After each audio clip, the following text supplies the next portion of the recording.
Sarah, we're going with Greg for the director position, my boss stated coldly, not even looking up from his laptop. You'll continue reporting to him starting Monday. My name is Sarah Chen, 42 years old, and until that Friday afternoon, I'd been the senior operations manager at Vertex Pharmaceuticals in Boston, confidently expecting the promotion I'd earned through 12 years of unwavering dedication. Before we jump back in, tell us where you're tuning in from, and if this story touches you, make sure you're subscribed, because tomorrow I've saved something extra special for you. I sat, motionless, across from Richard's expansive glass desk, the city skyline behind him a blur as my mind processed the news. Greg Mason had joined the company just 3 years ago. I had trained him myself. I understand, I said simply, my voice steadier than I felt. I stood up, smoothed my skirt, and walked out without another word.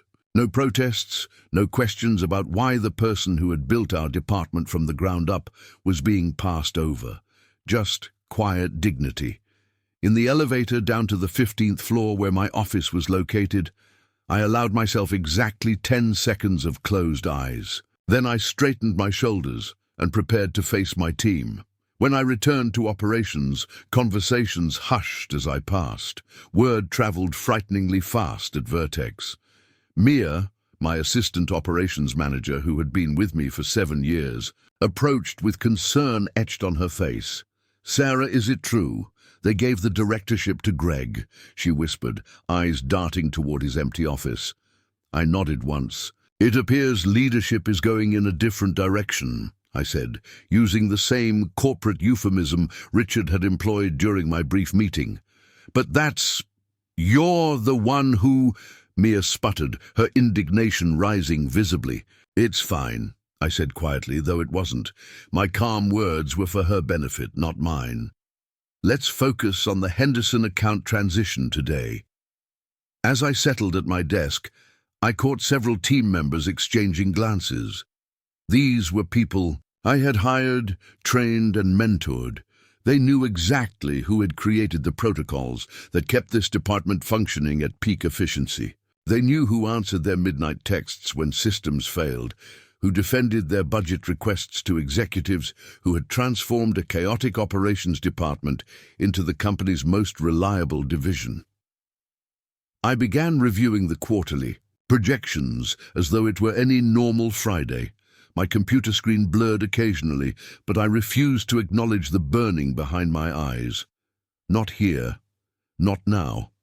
At precisely 5:30 p.m., I powered down my computer, gathered my leather portfolio, and bid the remaining team members a good weekend. As I passed Greg's office, I noticed him watching me through the glass, a flicker of what might have been guilt crossing his face. He quickly looked down at his desk. In my car, I sat for a moment looking up at the sleek steel and glass building. That had been my professional home since my early 30s. When I first joined Vertex, we occupied just 3 floors in a smaller building across town. Now we commanded half of this downtown skyscraper, our company logo illuminated proudly against the Boston skyline.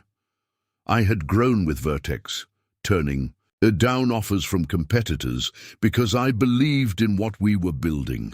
My husband, Mark, used to joke that our operations dashboard was my 3rd child after our twins.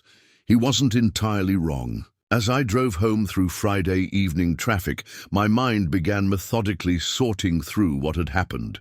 Richard Taylor had become CEO just 2 years ago after our founder retired. He brought with him new executives, new strategies, and new buzzwords. Operational agility, disruptive innovation, vertical integration. Terms that often seemed designed to mask what was really happening, cost-cutting and consolidation of power.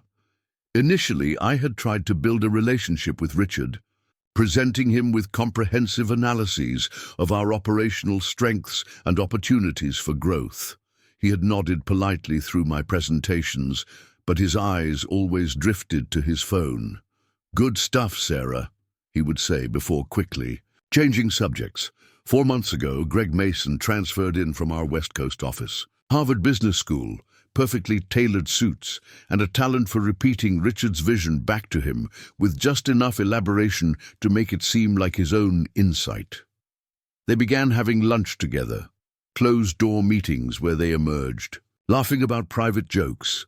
I noticed the pattern but didn't think much of it. Men in power often gravitate toward younger versions of themselves. I had seen it before. My work would speak for itself. It always had. 3 months ago, I was excluded from an executive retreat for the first time in 8 years. Space limitations, the email from Richard's assistant explained. Greg attended, in my place. 2 months ago, I was asked to CC Greg on all communications with our international offices. Just to keep everyone in the loop, Richard had said casually. At the time, I had nodded and complied, though something in my gut tightened. Then I was gradually removed from meetings about our new European distribution center, a project I had spearheaded from inception. Greg will cover this one, became a familiar refrain. Still, I kept my head down and focused on excellence, believing performance would ultimately be recognized. I was wrong. Pulling into my driveway in the suburbs, I took a deep breath before heading inside. Mark would immediately know something was wrong, and I didn't want to worry the kids during their weekend. Preparing and narrating this story took us a lot of time, so if you are enjoying it, subscribe to our channel. It means a lot to us. Now, back to the story. As expected, Mark took one look at me as I entered the kitchen and set down the spatula he was using to stir dinner. "What happened?" he asked softly. "Richard gave the director position to Greg," I said simply. Mark's face darkened. He knew how hard I had worked, how many school events I had missed, how many vacations cut short. For emergencies only I could handle. "That's ridiculous. You've given that company everything." "Apparently everything wasn't enough," I replied, setting down my bag and pouring myself a glass of wine. "Mom!" Ethan called, thundering down the stairs with his sister Emma right behind. Both 16, both blissfully unaware of corporate politics. "Can we order pizza instead? Dad's doing that weird quinoa thing again." "It's not weird, it's healthy," Mark protested, but I could see the relief in his eyes at the subject change.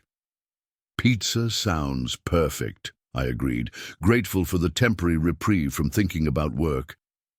Later that night, after the kids had retreated to their rooms and Mark had fallen asleep watching TV, I sat in our home office staring at my laptop. I had opened it intending to update my resume, but found myself instead examining the carefully constructed operational framework I had built at Vertex over the years. Few people in the company truly understood the complex web of systems, relationships, and protocols that kept operations running smoothly. Most executives saw only the results: consistent on-time deliveries, efficient inventory management, seamless coordination between research, production, and distribution. They never looked under the hood, but I had built the engine. I knew every gear, every connection point, every fail-safe and backup system. I had designed it that way intentionally, creating a structure so reliable it seemed effortless, so complex that only someone who had grown with it could fully grasp its intricacies. As I examined my personal records of the operational changes I'd implemented over the years, something caught my attention. In preparing for what I thought would be my promotion, I had compiled extensive documentation of our operational improvements and their financial impact. The data showed clear patterns of cost savings and efficiency gains directly attributable to systems I had developed. But what struck me now was something I hadn't fully appreciated before: the reporting dashboard the executives used, the one Richard relied on for his quarterly presentations to the board, pulled data from integration points I had established years ago. The impressive growth metrics he touted came from measurement systems I had implemented. The predictive analytics that made him look visionary were based on models I had quietly built and refined over the past 5 years. and only I fully understood. How it all connected. I closed my laptop and walked to the window, looking out at the quiet suburban street. Our neighbors' houses were mostly dark, families asleep, unaware of corporate dramas. I thought about my team, about the upcoming product launch, about the million little details that would need attention on Monday morning.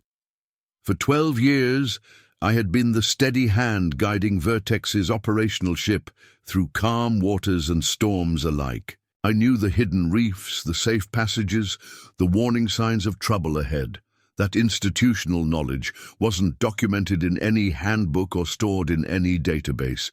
It lived in my head and in the relationships I had cultivated with suppliers, distributors, and regulatory contacts around the world.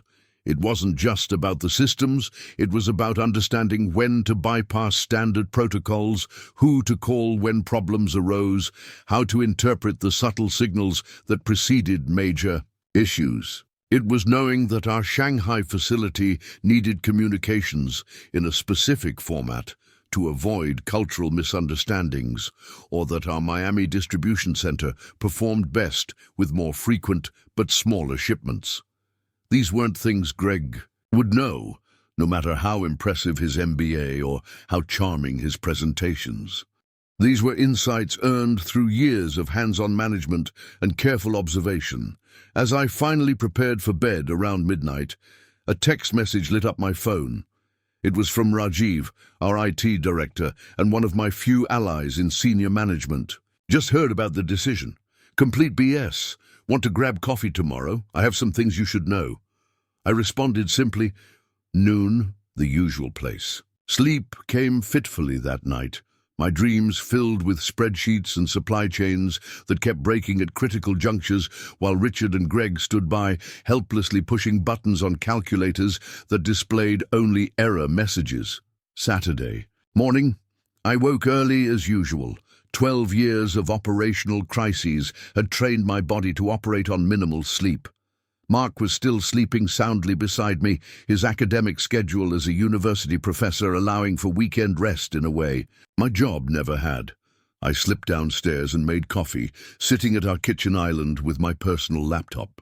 While I had always been scrupulous about keeping company information secure, I maintained my own records of projects I had led, processes I had improved, and results I had achieved.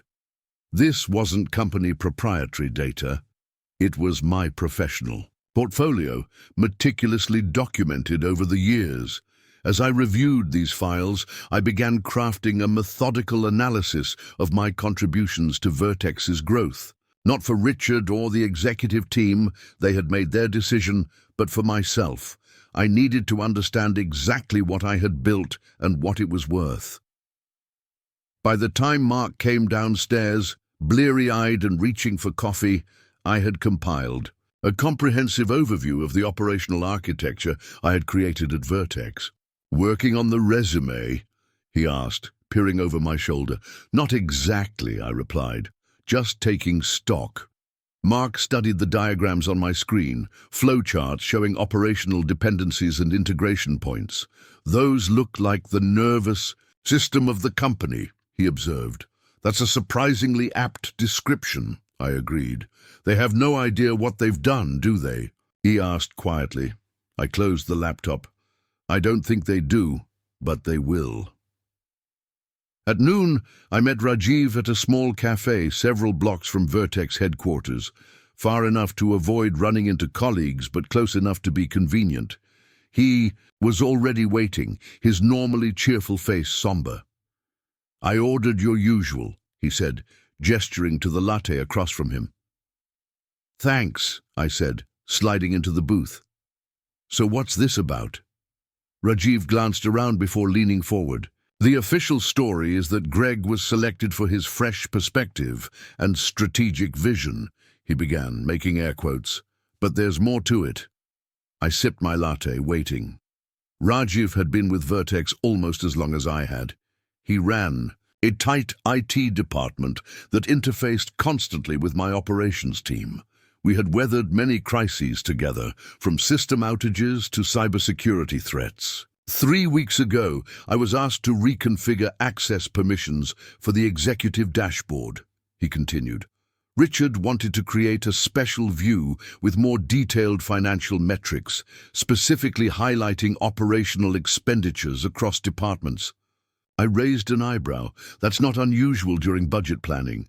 No, but the timing was suspicious. And yesterday I overheard Richard and Greg discussing restructuring opportunities in operations. They were looking at outsourcing portions of the department to a company called Summit Logistics Solutions. I set down my cup. I've never heard of them. You wouldn't have. They were just incorporated 6 months ago. Rajiv slid a folder across the table. Their primary investor is Thomas Gardner. I opened the folder and stared at the business registration documents. Thomas Gardner was Richard's former college roommate and longtime friend. I had met him at company functions several times. They're planning to dismantle my department, I said flatly, the pieces falling into place. Rajiv nodded grimly. Not all at once. They'll start with the distribution centers, then gradually move other functions. The director role was never meant for you, Sarah. They needed someone who would implement their plan without question. And Greg fits that bill perfectly, I finished. Exactly.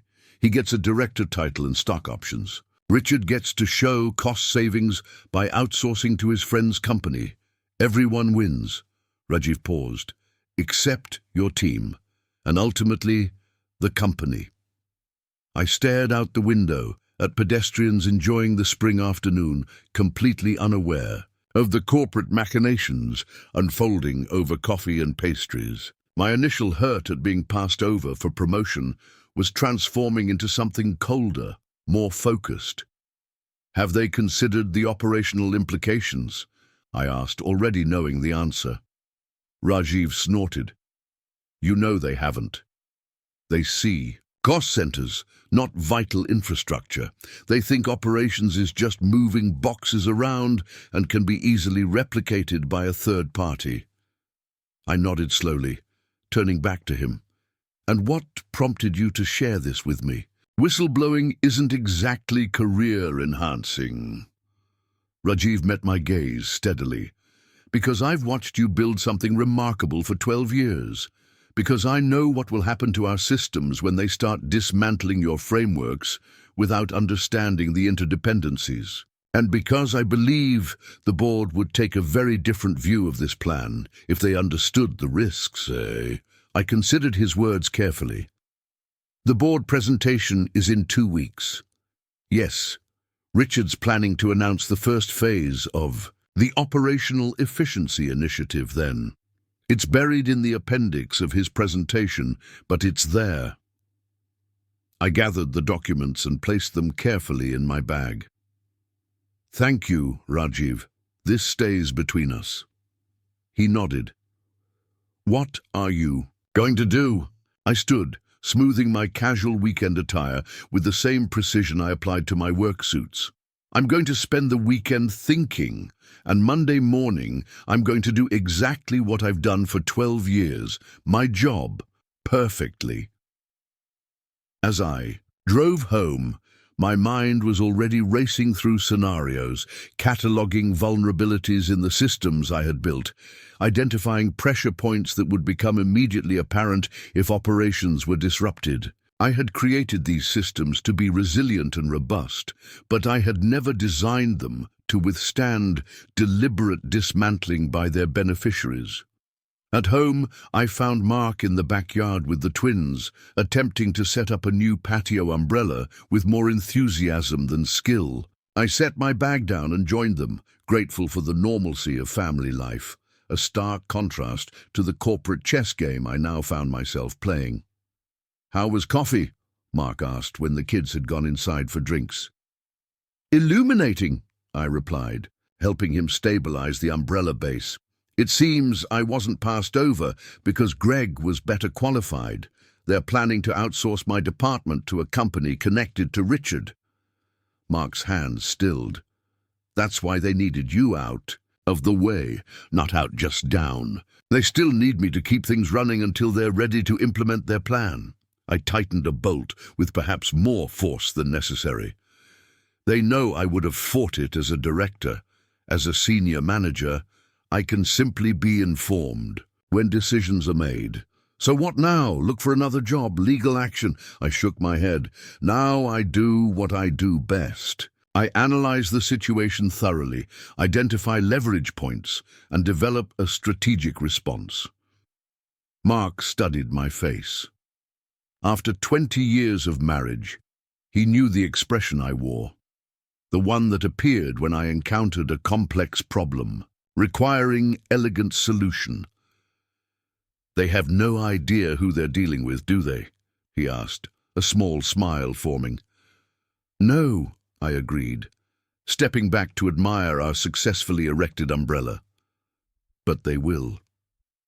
Sunday passed quietly, with family, and brunch and helping the twins with their science projects. Outwardly, I was the same focused mother and wife I had always been. Inwardly, I was conducting a comprehensive audit of every operational system, protocol, and relationship I had established at Vertex. By Sunday evening, I had developed a clear understanding of exactly what would happen if Richard and Greg proceeded with their outsourcing plan. The cascade of disruptions would begin small: delayed shipments, inventory discrepancies, compliance issues, but would quickly compound into serious problems affecting every aspect of the business. What they didn't realize, what no one fully appreciated except perhaps Rajiv, was that operations wasn't just a cost center. It was the circulatory system of the entire company, and I had spent 12 years perfecting its functioning while becoming its institutional memory. Monday morning, I dressed with particular care, selecting a charcoal grey suit that conveyed both authority and professionalism. I arrived at the office 30 minutes earlier than usual, well before most of the executive team would be in. As I passed the now updated directory in the lobby, I saw Greg's name where mine should have been: Gregory Mason, Director of Operations. I permitted myself exactly 3 seconds of irritation before redirecting my focus to the task at hand. In my office, I reviewed the weekend emails and flagged several that would require Greg's new director-level approval, issues I would have previously handled independently. I drafted concise summaries of each situation, highlighting the potential consequences of various decisions without offering my usual recommendations. At 8:30, Greg appeared in my doorway, coffee in hand, an uncertain smile on his face. "Good morning, Sarah," he began, his tone overly casual. "I was hoping we could talk about the transition." I gestured to the chair across from my desk. "Of course. I've already compiled several matters requiring your attention this morning." I handed him the folder of issues I had prepared. Greg took it, flipping through with increasing concern. "These all need immediate decisions. By noon, ideally," I confirmed. "Particularly the Singapore compliance matter on page 3. The regulatory deadline is tomorrow." "I thought—" He paused, recalibrating. "I was hoping you could continue managing these operational details while I focus on strategic direction." I smiled professionally. "As director, these approvals now require your signature. I'm happy to implement once you've made your decisions." Greg's confident facade cracked slightly. "Could you at least tell me what you would recommend?" "I believe Richard selected you for your fresh perspective," I replied, echoing the justification Rajiv had mentioned. "I wouldn't want to unduly influence your approach."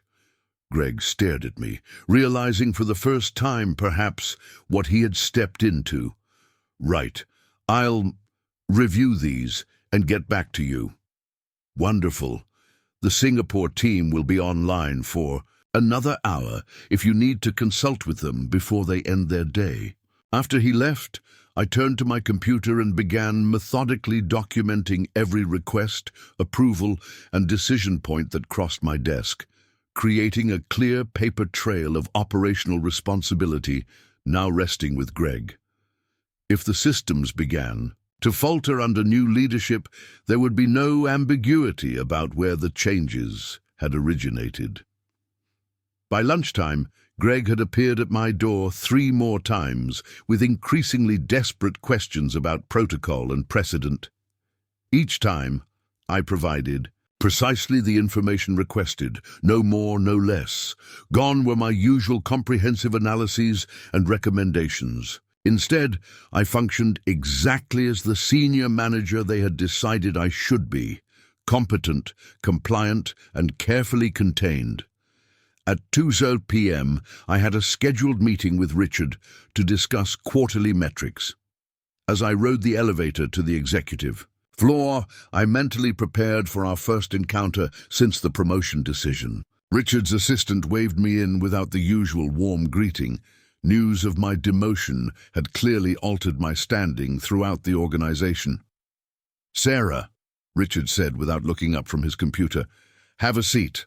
I'll be with you in a moment." I sat quietly, portfolio open, quarterly data prepared. After a deliberately long pause, he finally turned his attention to me. "So, how are things with Greg?" he asked, his attempt at casualness transparent. "Greg is adjusting to his new responsibilities," I replied neutrally. Good. Change is always an opportunity for growth," he offered, repeating one of his favorite platitudes. Indeed, I presented the quarterly metrics efficiently, highlighting the consistent operational excellence his presentations to the board relied upon. Throughout my presentation, I watched Richard's eyes carefully, noting when they lingered on particular metrics, the same ones that would be most immediately affected by an outsourcing initiative. "Impressive as always, Sarah," he said when I concluded. "This is exactly why we need you focused on maintaining these standards while Greg brings a more strategic vision to the department." "About that strategic vision," I said carefully. "I understand there may be structural changes coming to operations." Richard's expression flickered briefly before settling into practiced neutrality. "We're always evaluating opportunities for improvement. Nothing concrete at this stage." "Of course. I only mention it because any significant changes would require careful implementation to avoid disrupting the metrics you just praised." "Naturally," he agreed quickly. "And we'd certainly consult with you before making any substantive changes." I nodded, gathering my materials. "I appreciate that. The operational architecture we've built is quite complex. Even small adjustments can have unexpected consequences if not properly executed." Something in my tone must have registered, because Richard studied me with newfound attention. "We value your expertise, Sarah. That hasn't changed." "I'm glad to hear it," I replied, standing to leave. "By the way, I noticed the board presentation is scheduled for next Thursday. Would you like me to prepare the usual operational slides?" "That won't be necessary," he said quickly. "Greg and I will handle the presentation this quarter." "Understood. Let me know if you need any data points." As I left Richard's office, I felt his eyes following me, a new wariness in his gaze. Good. The first seed had been planted. Back at my desk, I found 17 new emails from Greg, each with increasingly urgent questions about operational procedures. I answered each one factually and completely, but without the contextual guidance I would normally provide. Let him discover for himself the complexity of the systems he was now responsible for. By 5:30 p.m., when I normally would have stayed to ensure all critical issues were resolved, I packed my bag precisely on time. As I prepared to leave, Mia appeared at my door, concern evident on her face. "Everything okay, Sarah? You seem different today." I smiled reassuringly. "Just adapting to our new structure. Change is an opportunity for growth, after all." "Greg seems a bit overwhelmed," she observed cautiously.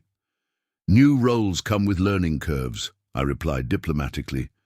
"I'm sure he'll find his footing." As I left the building, my phone buzzed with a text from Greg.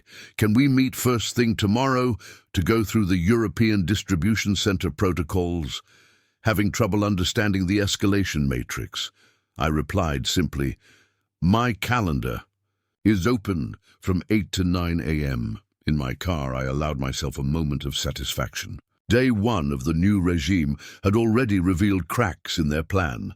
Without my active guidance, Greg was discovering that operations wasn't simply a matter of following documented procedures.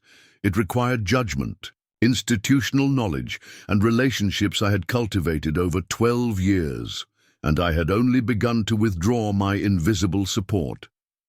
At home that evening, as Mark and I prepared dinner together, he asked how my first day under the new arrangement had gone.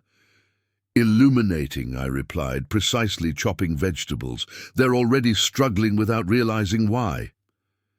Because they don't understand what you actually do, Mark suggested. Exactly. They see the outputs, the metrics, the deliveries, the compliance records, but not the complex systems that produce them. I slid the vegetables into the waiting pan.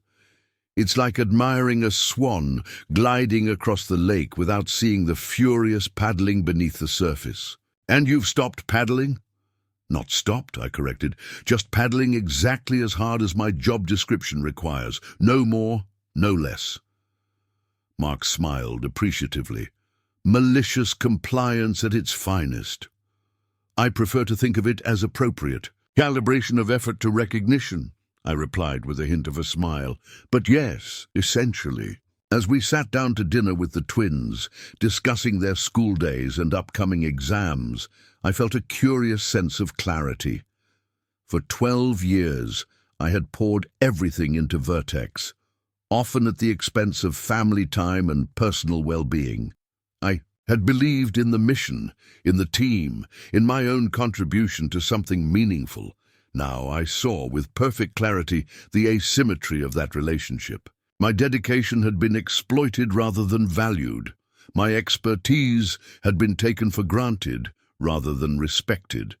That would change, not through confrontation or dramatic gestures, but through the methodical revelation of exactly what I controlled. After dinner, I spent several hours in our home office, creating a detailed timeline of operational vulnerabilities that would emerge as the outsourcing plan progressed. The elegant systems I had built were robust but required knowledgeable stewardship. Without it, the complex machinery would begin to falter in predictable ways only I could fully anticipate and potentially prevent. By midnight, my strategic response was taking clear shape. I wouldn't sabotage, obstruct, or undermine. Such actions would be both unprofessional and unnecessary. I would simply step back and allow reality to assert itself, documenting each predictable failure and its root cause with methodical precision. And when the moment was right, I would demonstrate exactly what had been overlooked when they decided I wasn't worth promoting after 12 years of loyalty. As I finally prepared for bed, my phone buzzed with an email notification. It was from Rajiv, sent to his private account to mine. Board packet draft attached. The outsourcing plan is outlined on pages 42-47. Phase 1 implementation scheduled. For next month. Timeline more aggressive than I thought. I opened the attachment and began to read, my earlier satisfaction giving way to cold focus. They weren't just planning to outsource parts of operations. They were dismantling my entire department in stages, shifting functions to summit logistics while maintaining a skeleton internal team to ensure continuity. The proposal projected cost savings of 22% in the first year, with additional efficiencies to follow. Nowhere did it address the operational risks, integration challenges, or compliance implications of such a dramatic restructuring. It was worse than I had imagined. Not just a demotion and outsourcing plan, but a complete dismantling of systems that had taken years to perfect. And they expected me to facilitate this transition while quietly accepting my diminished role. I closed the document and sat in the darkness of my home office, a new resolve crystallizing. This wasn't just about my career anymore. It was about protecting the operational integrity I had built and the team I had assembled. Tomorrow would require a different approach than today's careful withdrawal. Tomorrow would be about strategic preparation for what was coming. As I finally went upstairs to bed, Mark stirred awake. "Everything okay?" he murmured sleepily. "It will be," I assured him, sliding under the covers, "but the timeline has accelerated." He reached for my hand in the darkness. "They still don't know what they're up against, do they?" "No," I replied softly, "but they're about to find out exactly what I control."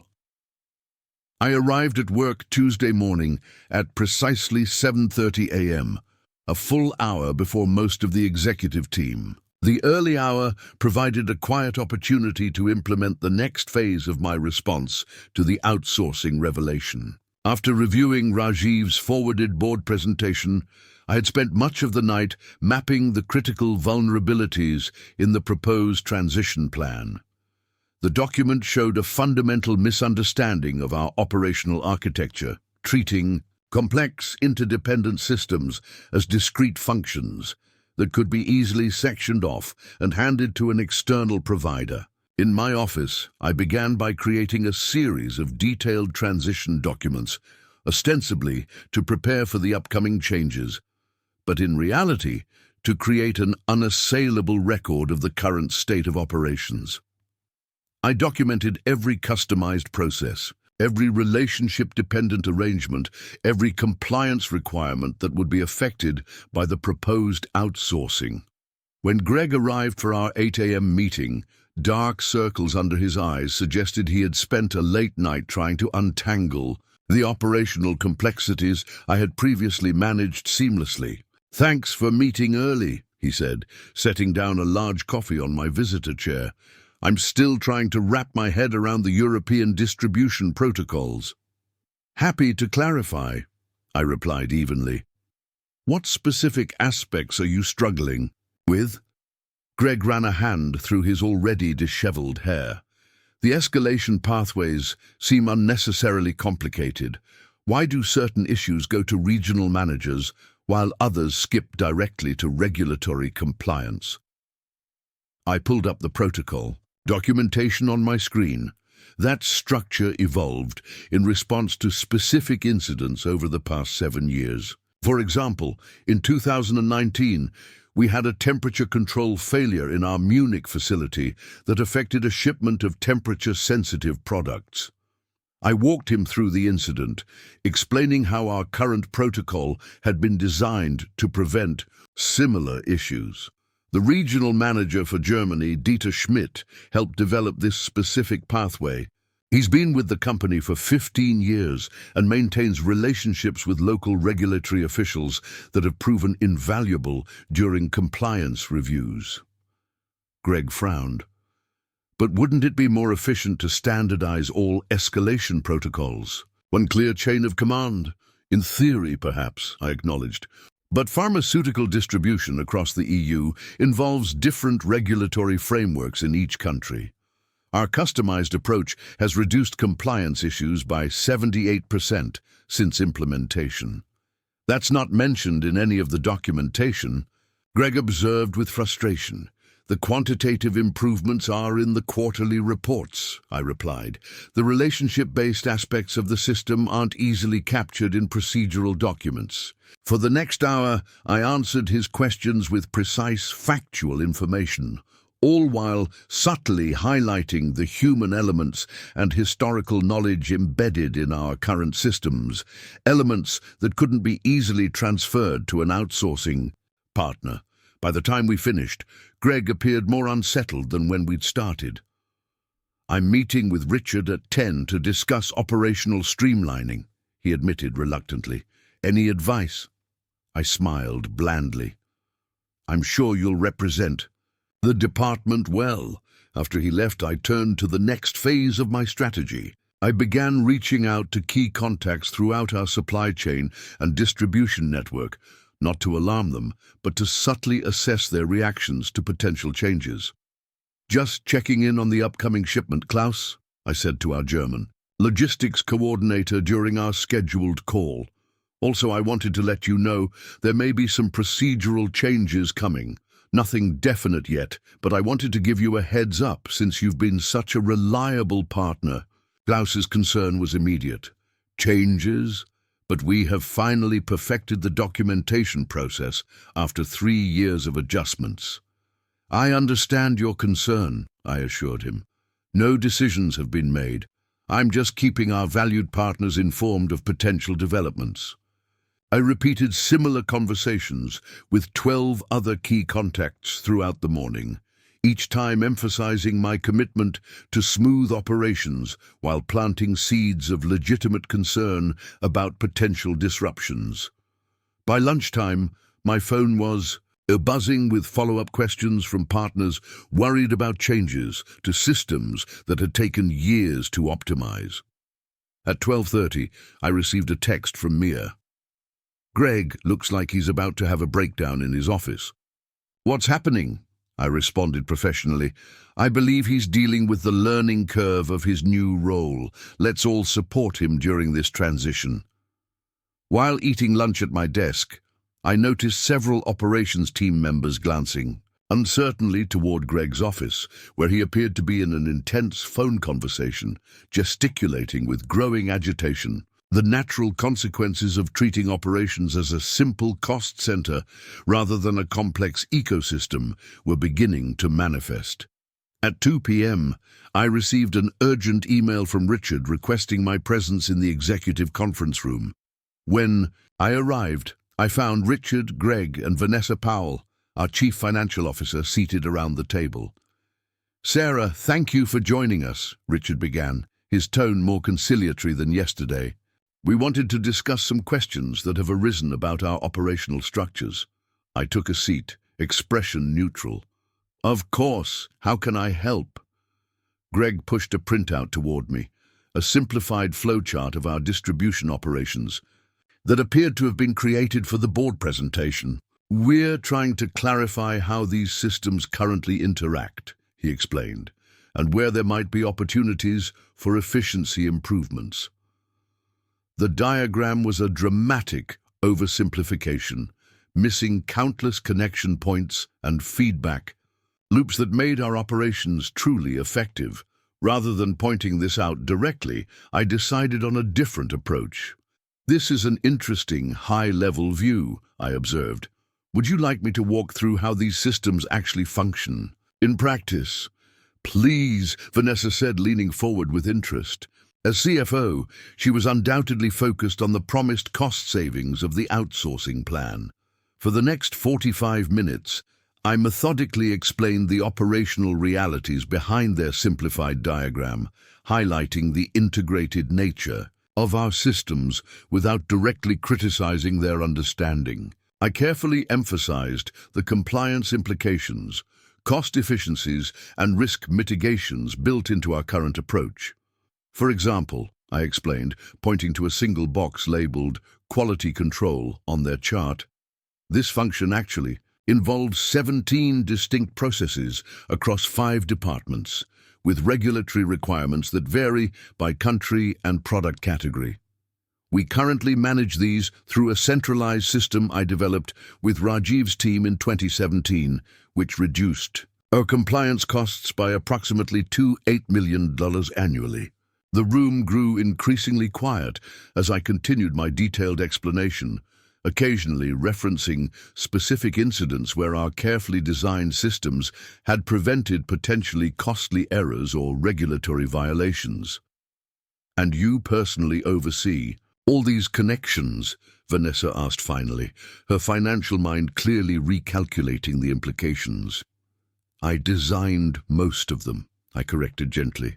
The team executes daily operations, but yes, I monitor the system as a whole and make adjustments when necessary. Richard cleared his throat. This is very illuminating, Sarah. It seems our current documentation doesn't fully capture the complexity of these operations. Documentation has its limitations, I agreed. Some aspects of effective operations depend on relationships and institutional knowledge developed over time. Given what you've shared, Richard continued carefully, what Would you consider the greatest risks in making significant changes to these systems? The invitation was perfect, exactly what I had been waiting for. I spent the next 20 minutes outlining potential risks in precise, unemotional terms, focusing particularly on compliance issues, supply chain disruptions, and quality control. Challenges that could affect Vertex's reputation and bottom line. The most immediate concern would be maintaining regulatory compliance during any transition, I explained. Our current systems have evolved specifically to address FDA and EMA requirements for pharmaceutical distribution. Any disruption to these processes could trigger regulatory reviews. I watched understanding dawn on Vanessa's face as the financial implications became clear. Regulatory penalties and delays could quickly erase any cost savings from outsourcing. This is concerning, she said, turning to Richard. The expected efficiencies may be offset by significant transition risks. I agree these are important considerations, Richard replied, his enthusiasm for the outsourcing plan visibly diminishing. We should perhaps take a more gradual approach than originally planned. Whatever approach you decide upon, I said. Carefully, I'm committed to ensuring operational excellence during the transition. As the meeting concluded, Richard asked me to stay behind. Once Greg and Vanessa had left, he closed the door and turned to me with a more direct expression than I had seen from him previously. Sarah, I get the sense you may have concerns about our strategic direction that you're not fully expressing. I maintained my professional demeanor. My role is to ensure operational excellence, Richard. Strategic direction is now Greg's responsibility as director. But you've been here 12 years, he pressed. Your perspective has value. I appreciate that acknowledgement, I replied, allowing a hint of emphasis on the word now. If you'd like my complete assessment of the operational implications of outsourcing to Summit Logistics Solutions, I'd be happy to prepare a detailed analysis.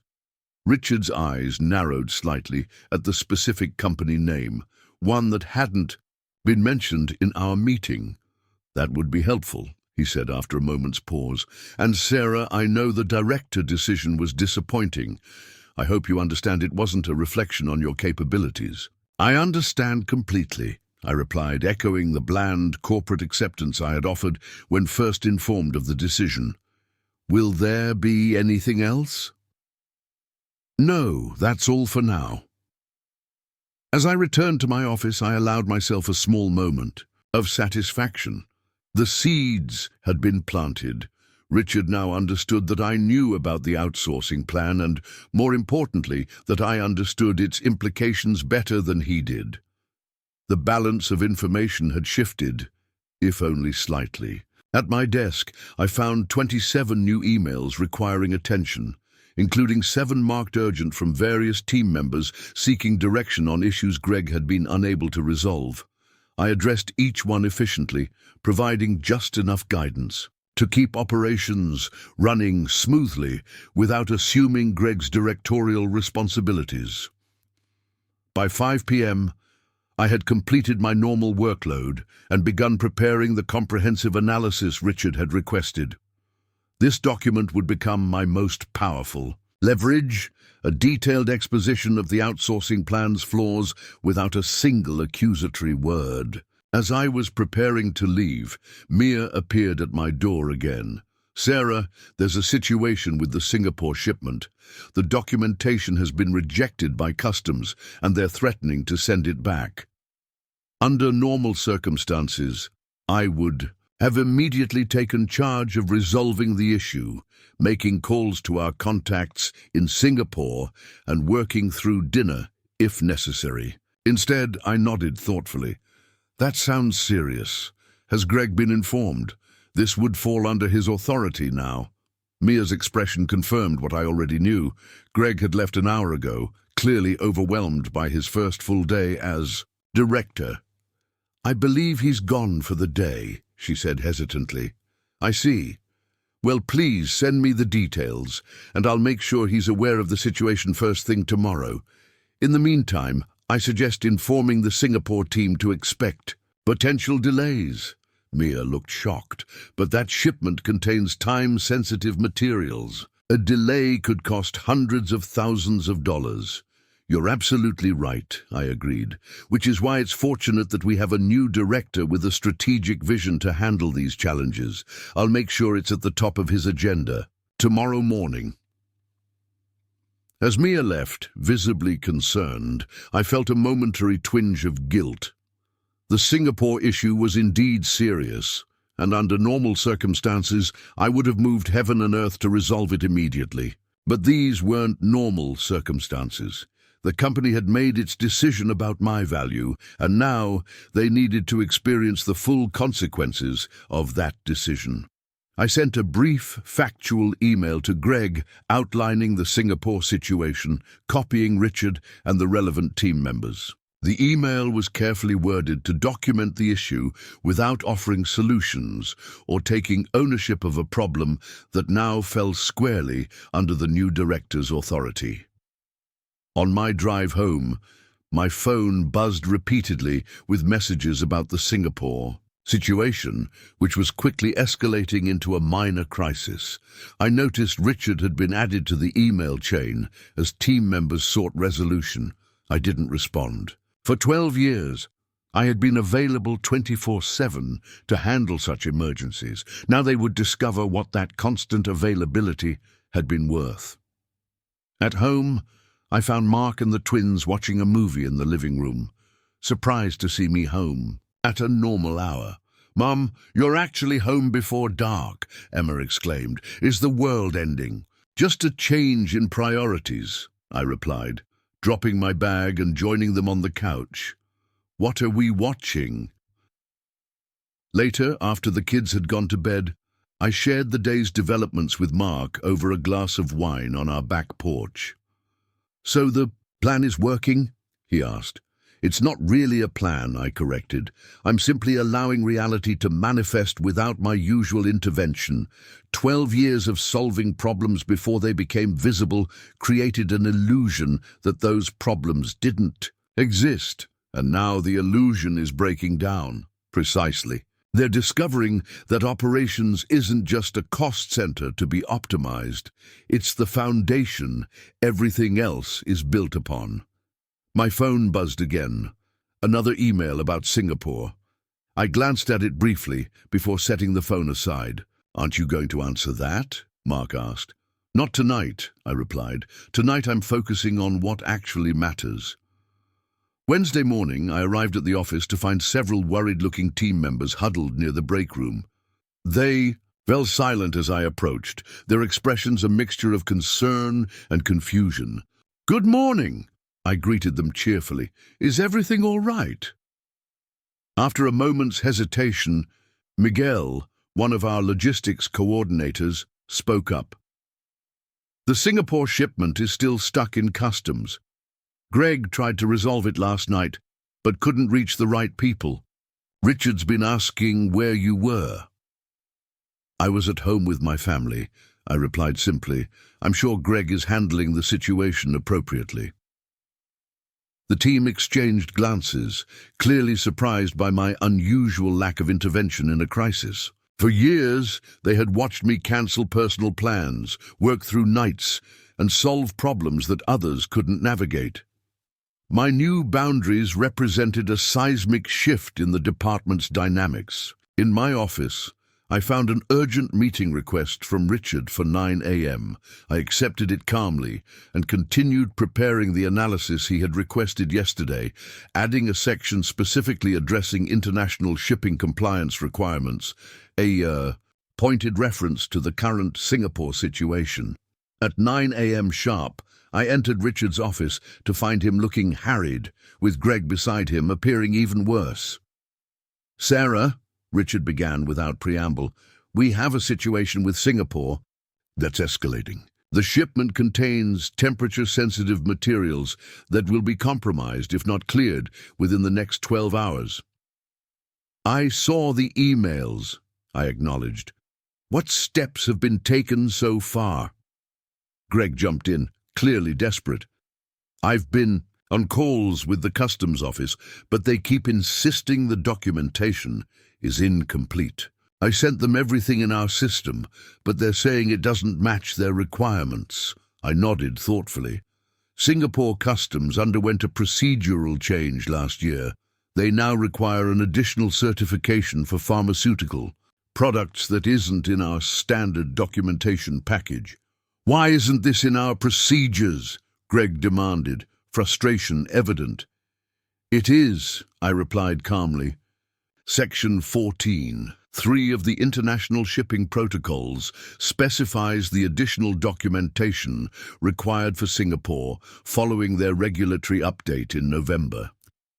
There's also a note about the personal relationship with Deputy Director Chan, who has helped expedite clearance in previous situations.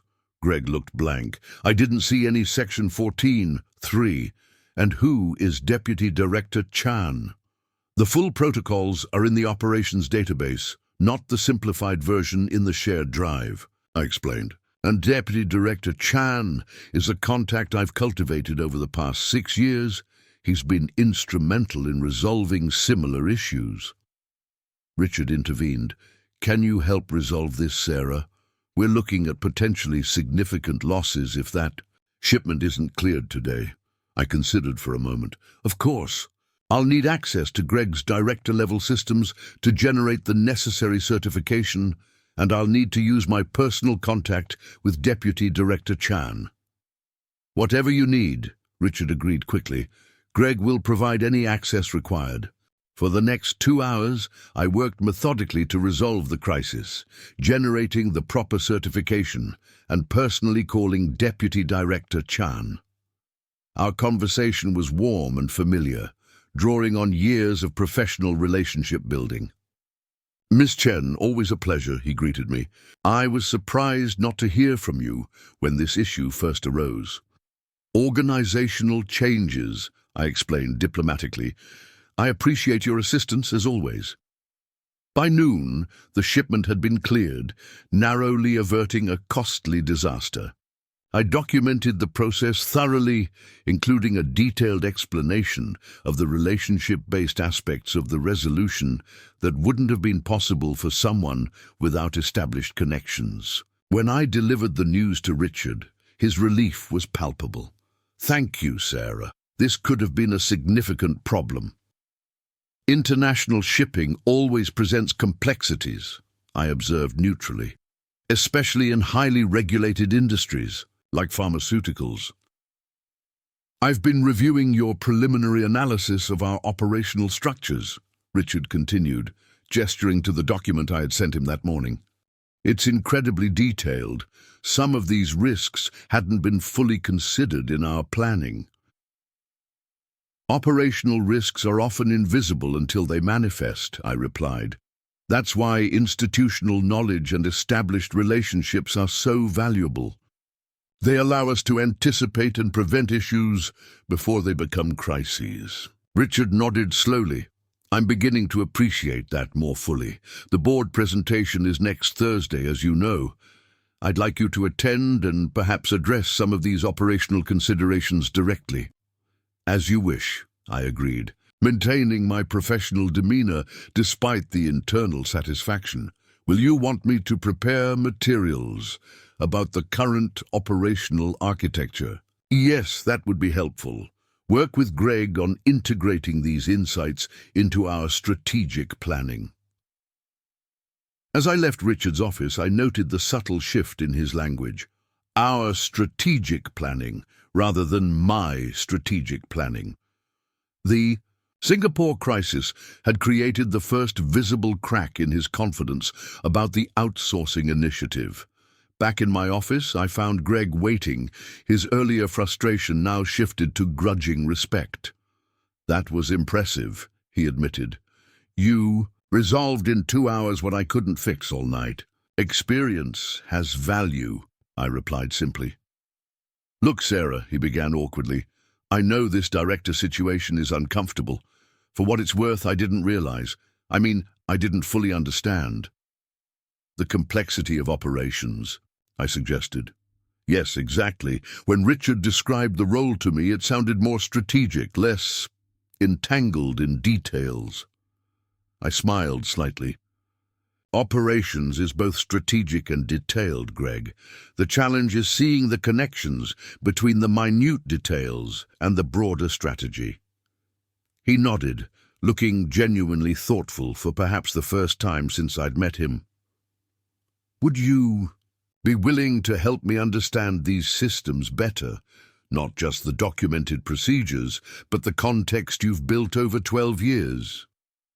The request represented a significant shift, an acknowledgement of my expertise and his limitations. Under different circumstances, it might have been enough to establish a productive working relationship. But the outsourcing plan remained, temporarily questioned perhaps, but not abandoned. I'm happy to clarify any specific questions you have, I replied carefully, though I believe Richard may be reconsidering aspects of the operational strategy based on recent events. Greg's expression confirmed my suspicion. He was still fully committed to Richard's outsourcing plan, just now more aware of the challenges it presented. Right. Well, I appreciate your help with Singapore. It was educational. After he left, I turned to my computer and began crafting the next phase of my response. The Singapore incident had created an opening, but Richard and Greg were still proceeding with their plan, albeit with more caution. They now recognized some of the operational risks, but still underestimated the full implications of dismantling systems built on relationships and institutional knowledge. I spent the afternoon creating a comprehensive presentation for the board, documenting in meticulous detail the operational architecture I had built over 12 years. Unlike my previous reports, which had emphasized efficiency metrics and cost savings, this presentation highlighted the risk mitigation aspects of our current systems, the costly problems that didn't happen because of our carefully calibrated processes. By 4 p.m., I had completed a draft that essentially served as an operational risk assessment of the proposed outsourcing plan without ever directly criticizing it. Each slide presented factual information about our current systems, alongside the potential compliance, quality, and supply chain implications of significant changes. As I was reviewing the final slides, Rajiv appeared at my door. "Got a minute?" he asked, glancing over his shoulder to ensure we weren't overheard. "Of course, come in." He closed the door behind him and sat down. I overheard Richard and Vanessa discussing the outsourcing timeline. They're considering a modified approach now, starting with just the domestic distribution centers rather than the entire international network. Interesting, I noted. The Singapore situation must have raised concerns.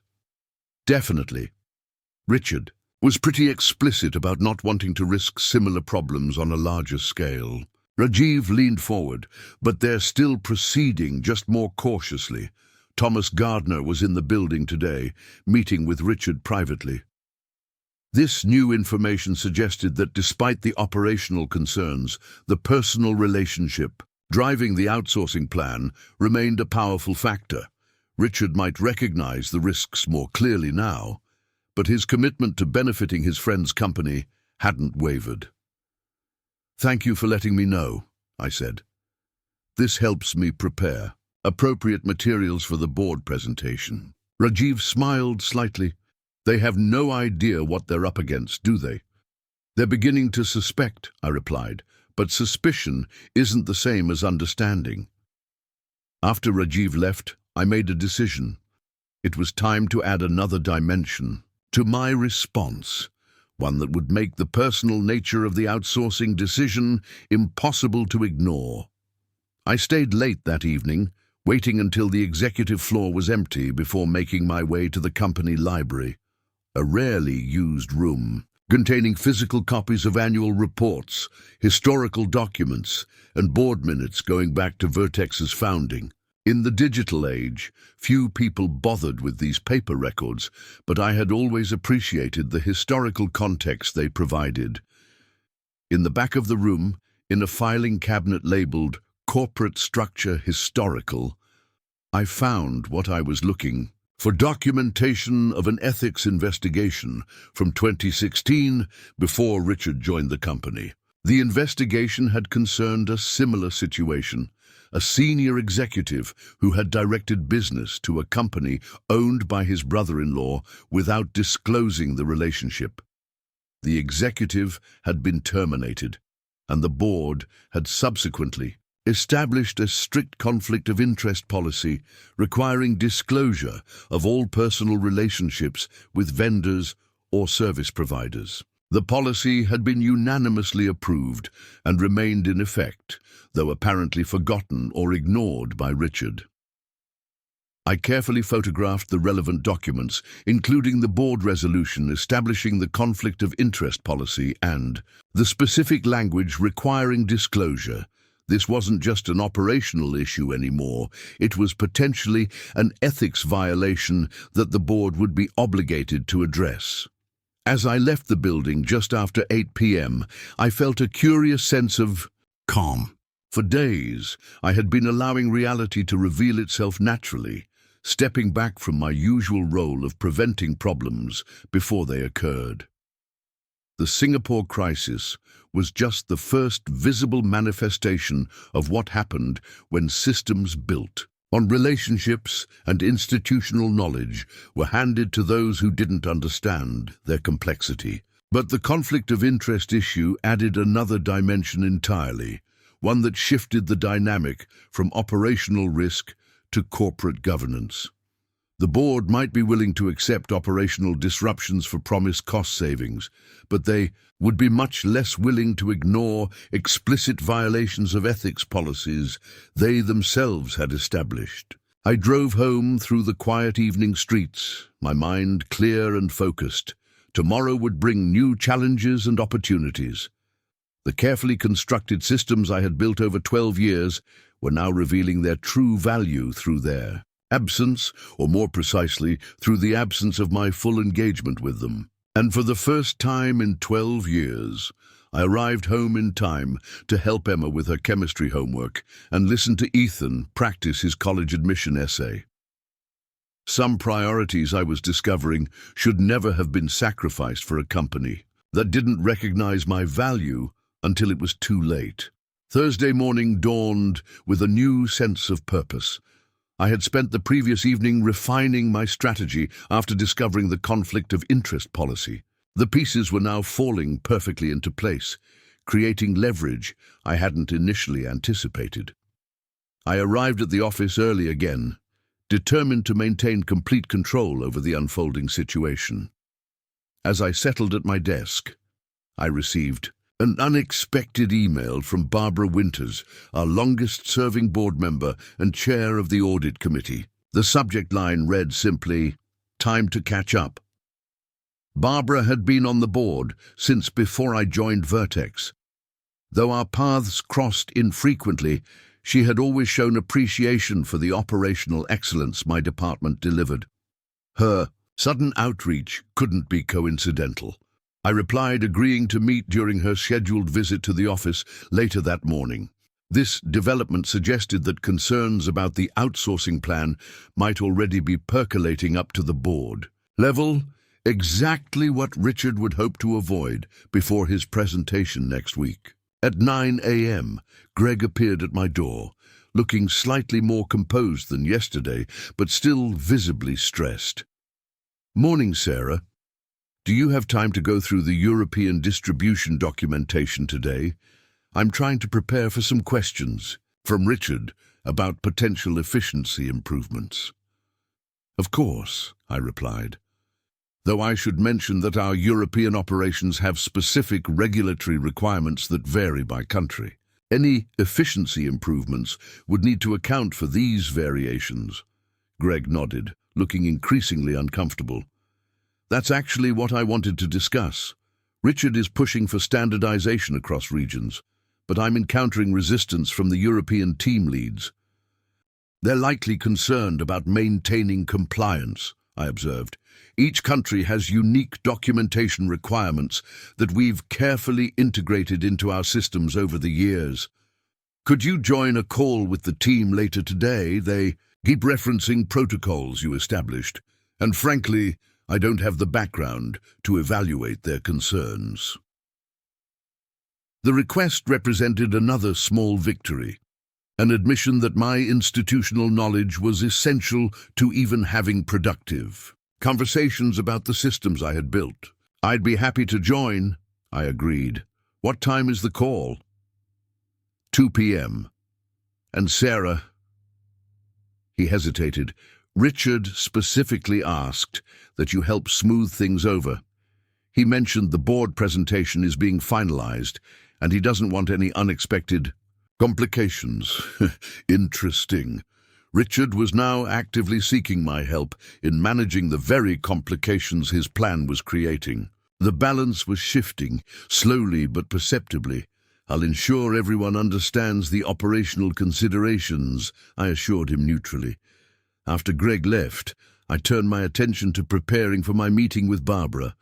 I assembled key documents, including my operational risk assessment and, carefully secured in a separate folder, copies of the conflict of interest policy and information about Summit Logistics Solutions' connection to Richard's friend. At 11 a.m., I received a call from reception informing me that Barbara had arrived and was asking to see me in the executive conference room. When I entered, I found her alone, reviewing documents with her characteristic intensity. At 68, Barbara had a distinguished career in pharmaceutical regulation before joining several corporate boards. She was known for her meticulous attention to detail and unwavering ethical standards. "Sarah," she greeted me warmly, standing to shake my hand. "Thank you for making time on short notice." "Always a pleasure, Barbara," I replied sincerely. "What brings you to the office today?" She gestured for me to sit. "Several things, actually. I've been reviewing some materials for next week's board meeting and had questions about operational changes that appear to be in development." Her direct approach was refreshing after days of corporate doublespeak with Richard. "You're referring to the proposed outsourcing initiative," I stated, rather than asked. Barbara's eyebrows rose slightly. "Yes. I'm surprised you're aware of it. My understanding was that these plans were still confidential at the executive level. In my position, I need to stay informed about potential changes that would affect my department," I replied carefully, "especially when preparing for transitions." Barbara studied me for a moment. "I've always appreciated your thoroughness, Sarah. That's partly why I wanted to speak with you directly. The operational metrics you've achieved over the past 12 years have been exceptional. Consistent growth, reduced costs, improved compliance ratings, yet this proposal suggests outsourcing many of the functions your team manages. Cost efficiency is always a priority," I offered diplomatically, "though operational changes involve complex trade-offs that aren't always immediately apparent." "Precisely my concern," Barbara agreed. "The proposal projects significant cost savings, but contains limited analysis of operational risks. Given your expertise, I wanted your unfiltered assessment." The opening was perfect, a direct request from a board member for my professional opinion. This wasn't going behind Richard's back. This was responding to proper governance oversight. "I've actually prepared an operational risk assessment," I said, opening my folder. "It identifies several areas where the proposed changes could affect our compliance positioning, quality control systems, and distribution reliability." For the next 30 minutes, I walked Barbara through my analysis, highlighting specific vulnerabilities in the outsourcing plan without ever directly criticizing Richard's leadership. I emphasized the integrated nature of our operations and the institutional knowledge embedded in our current systems. Barbara took detailed notes, occasionally asking piercing questions that demonstrated her grasp of pharmaceutical operations. When I finished, she sat back, her expression thoughtful. "This is extremely helpful, Sarah, far more detailed than what was included in the board materials." She paused, studying me. "May I ask a direct question?" "Of course. Given your evident expertise and the success of your department, I was surprised to learn that Greg Mason was recently promoted to Operations Director rather than you. Was that your choice?" The question hung in the air between us. I considered my response carefully, determined to remain professional while being truthful. "It was not my choice," I answered finally. After 12 years leading operational improvements at Vertex, I had expressed interest in the director role. Richard made a different decision. Barbara nodded slowly. "I see. And you've continued to support operations through this transition, despite that decision." "My commitment is to the company's success," I replied. "The operational systems we've built are critical to Vertex's ability to deliver life-saving medications to patients. That responsibility transcends personal disappointments." Something in my response seemed to resonate with Barbara. She regarded me with new appreciation before speaking again. "One final question, if I may. Are you familiar with Summit Logistics Solutions?" The direct mention of the company caught me by surprise. Barbara was clearly better informed than I had anticipated. "I'm aware that they're the proposed outsourcing partner," I acknowledged. "A relatively new company with limited pharmaceutical experience." Barbara's expression revealed nothing. "And their ownership structure." This was the moment of truth, the point where my response could shift from operational concerns to ethical ones. I decided on complete transparency. My understanding is that Summit Logistics Solutions was founded by Thomas Gardner, a close personal friend of Richard's from college. I became aware of this connection while researching their capabilities to prepare for the potential transition. Barbara's eyes narrowed slightly. And was this relationship disclosed in the proposal materials presented to the board? "I haven't seen the final board presentation," I replied truthfully. "But in the draft materials I reviewed while preparing transition plans, I didn't notice any disclosure of that relationship." Barbara opened her own folder and removed a copy of Vertex's ethics policy, the same one I had discovered in the company archives. "Are you familiar with our conflict of interest policy, particularly regarding vendor relationships?" "I am," I confirmed. "It requires disclosure of any personal relationships with potential vendors or service providers." Barbara closed her folder deliberately. "Thank you, Sarah. This has been extremely informative. I would appreciate receiving a copy of your operational risk assessment for the audit committee's review." "Of course. I'll send it immediately." As we concluded our meeting, Barbara offered one final comment. "Your professionalism and commitment to Vertex's success, even after being passed over for promotion, speaks volumes about your character. That hasn't gone unnoticed." I returned to my office feeling a curious mixture of vindication and apprehension. The conversation with Barbara had progressed even better than I could have hoped, but it also accelerated the timeline considerably. The board was now directly involved, and Richard would soon discover that his plans were being scrutinized on multiple fronts. At my desk, I immediately sent Barbara the promised operational assessment, along with supporting documentation illustrating the complex interconnections within our current systems. I deliberately did not include the information about Summit Logistics ownership.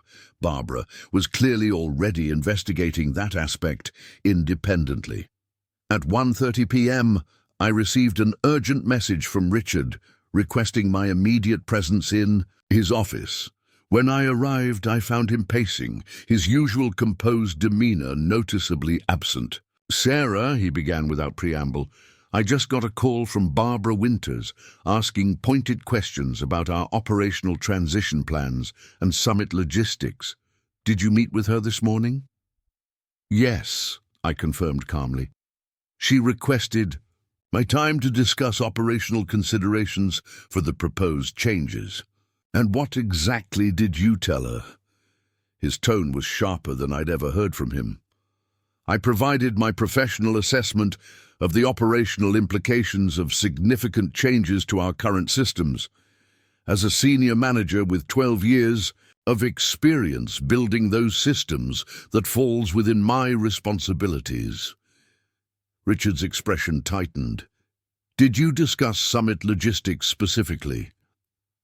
Barbara asked if I was familiar with them as the proposed outsourcing partner. I acknowledged that I was aware of the plan and expressed concerns about their limited pharmaceutical experience. And did you mention anything about Thomas Gardner? I met his gaze directly.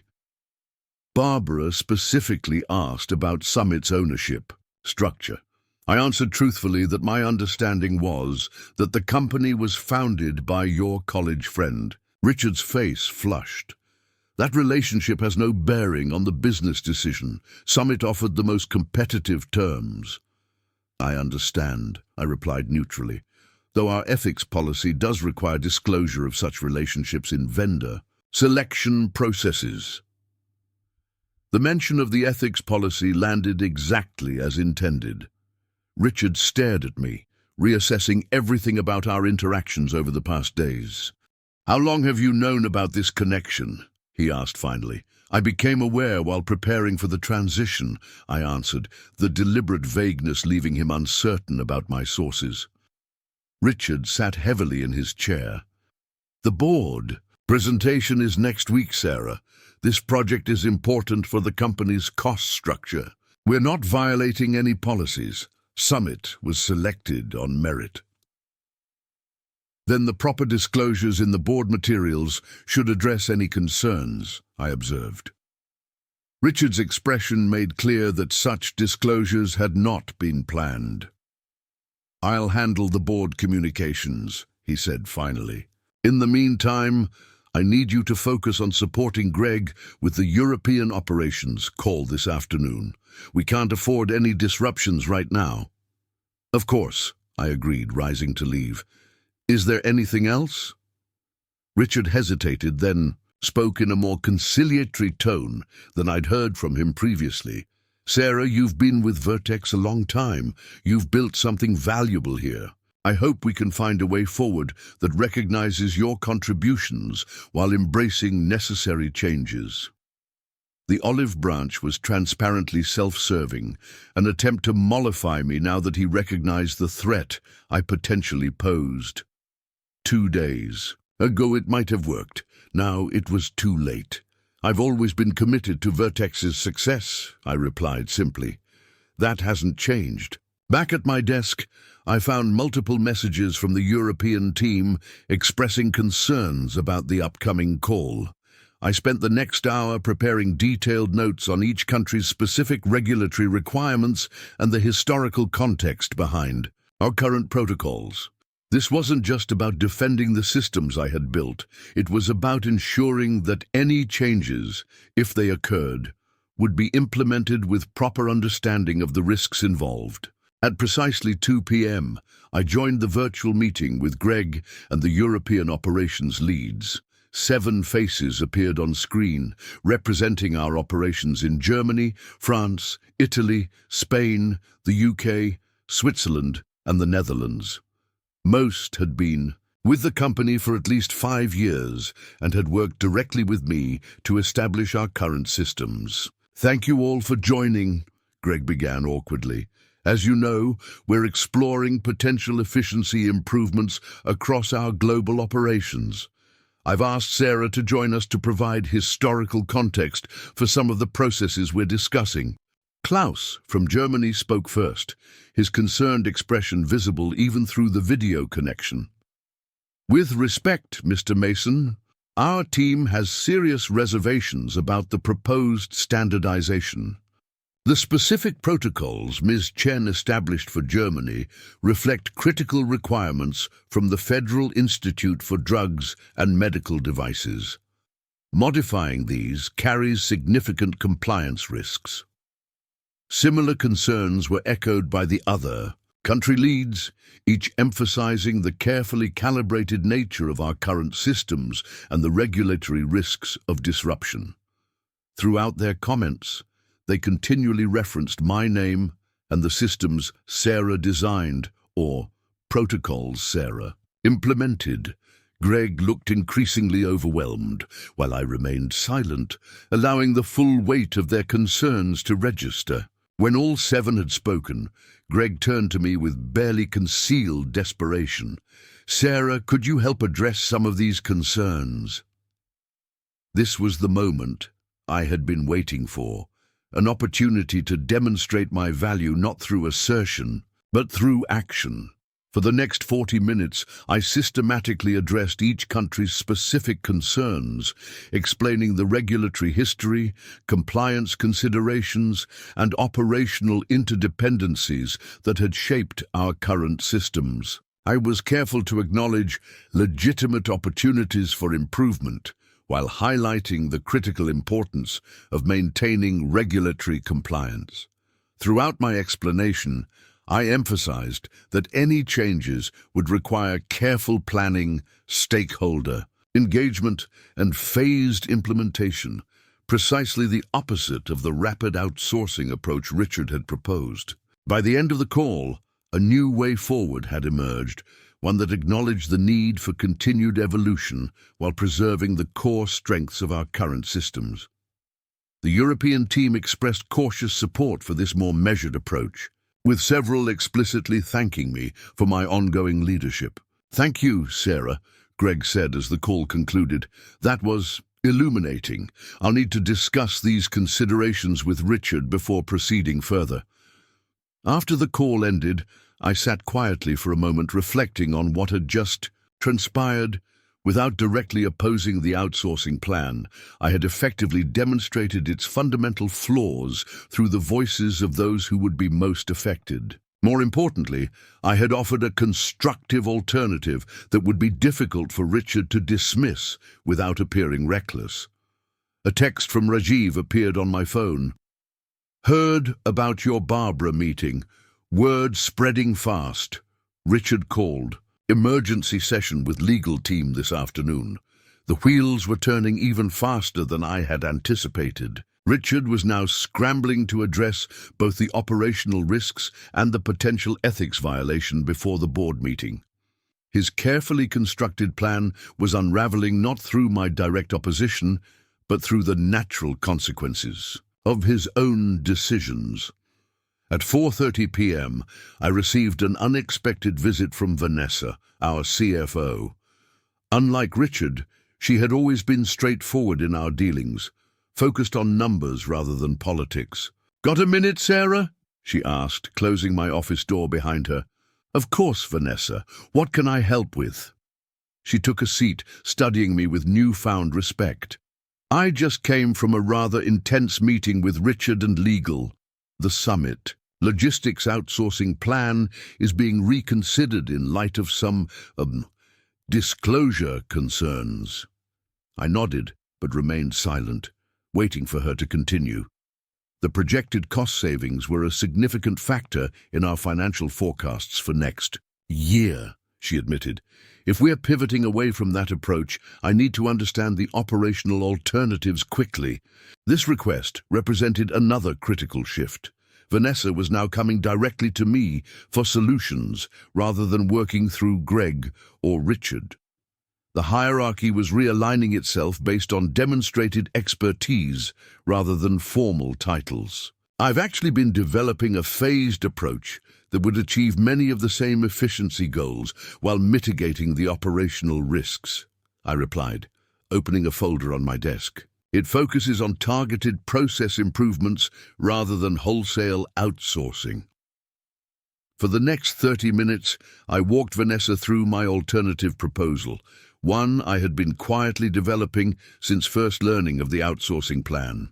It proposed strategic automation of specific processes, renegotiation of key vendor contracts, and targeted efficiency improvements that collectively could achieve approximately 18% cost reduction over 2 years, slightly less than Summit's. Promised 22%, but with significantly lower risk and disruption. Vanessa reviewed the numbers carefully, her financial acumen evident in her pointed questions. This is impressive work, Sarah. More measured than the Summit proposal, but the numbers hold up better under scrutiny. It's built on 12 years of operational knowledge, I replied simply, understanding where genuine efficiencies can be found without compromising quality or compliance. Vanessa closed the folder thoughtfully. You know, when Richard proposed Greg for the director role, I didn't object. I should have asked more questions. The admission surprised me. We all have different perspectives in our roles. Yes, but I missed something important here, she insisted. I looked at operations as a cost center rather than as the foundation of our delivery system. That was short-sighted. Her candor was refreshing, an acknowledgement of the very misperception that had led to my being passed over for promotion. Would you be willing to present this alternative approach at the board meeting next week? She asked. I think they should hear directly from you. If Richard approves, certainly, I replied diplomatically. Vanessa smiled slightly. I think Richard's approval matrix is being recalibrated at the moment. I'll handle that part. After she left, I sat back in my chair, absorbing the rapidly evolving situation. In just 4 days, the dynamics had shifted dramatically.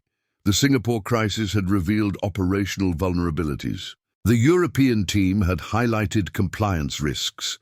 Barbara had raised governance concerns, and now Vanessa was advocating for my direct involvement in presenting alternatives to the board.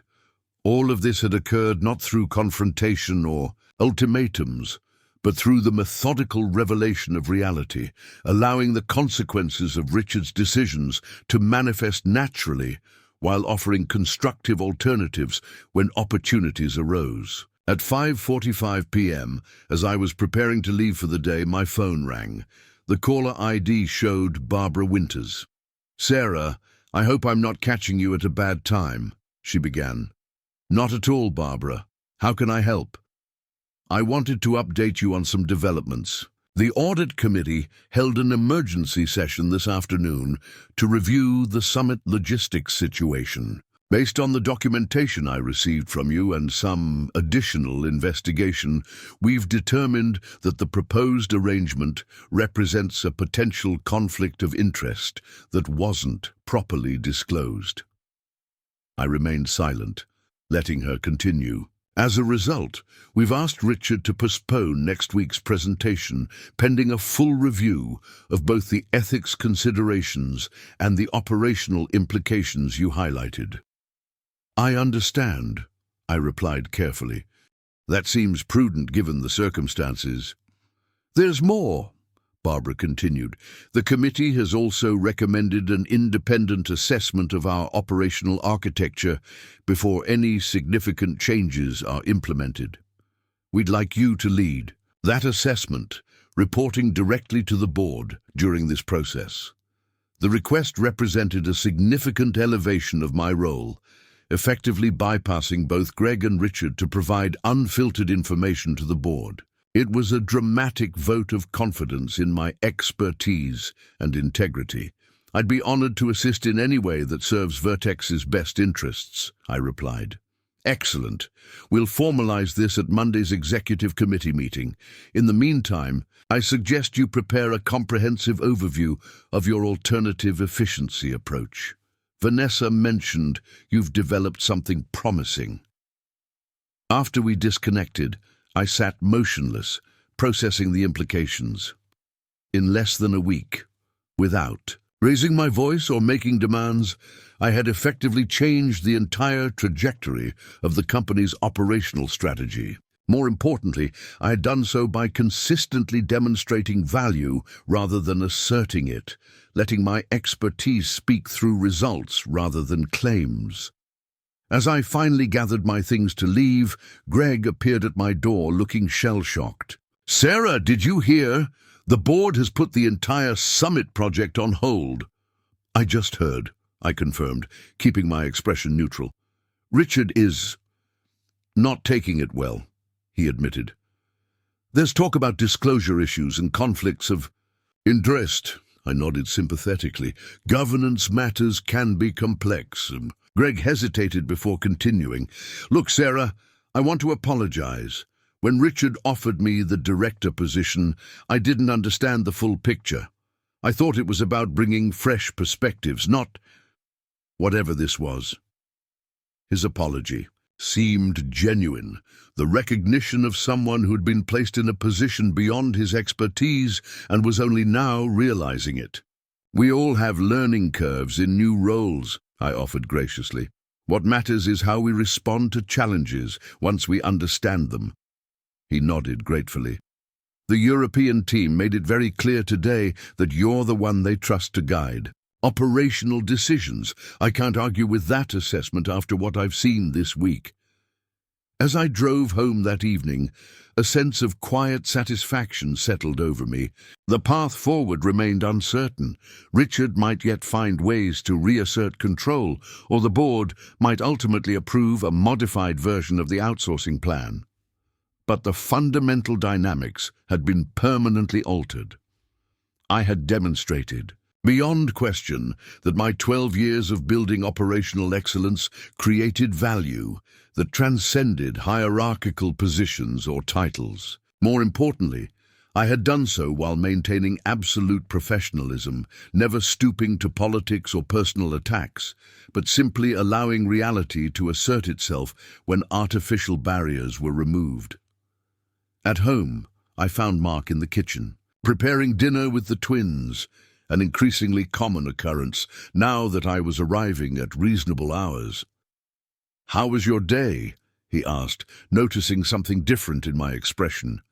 "Transformative," I replied, accepting the glass of wine he offered. "The board has suspended Richard's outsourcing plan pending review, and they've asked me to lead an independent assessment reporting directly to them."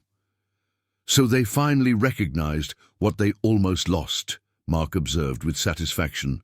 "Not just recognized it.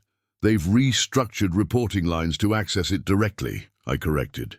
"Sometimes value has to be demonstrated rather than asserted." Emma looked up from chopping vegetables. "Does this mean you're getting the director job after all?" "I don't know what title changes might come," I replied truthfully.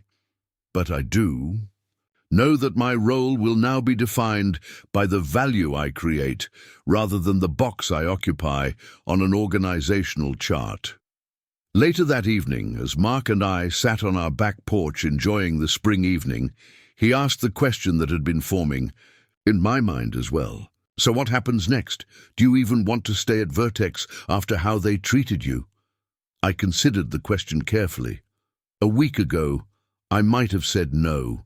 The denial of the promotion after 12 years of loyalty felt like a definitive statement about how the company valued my contributions.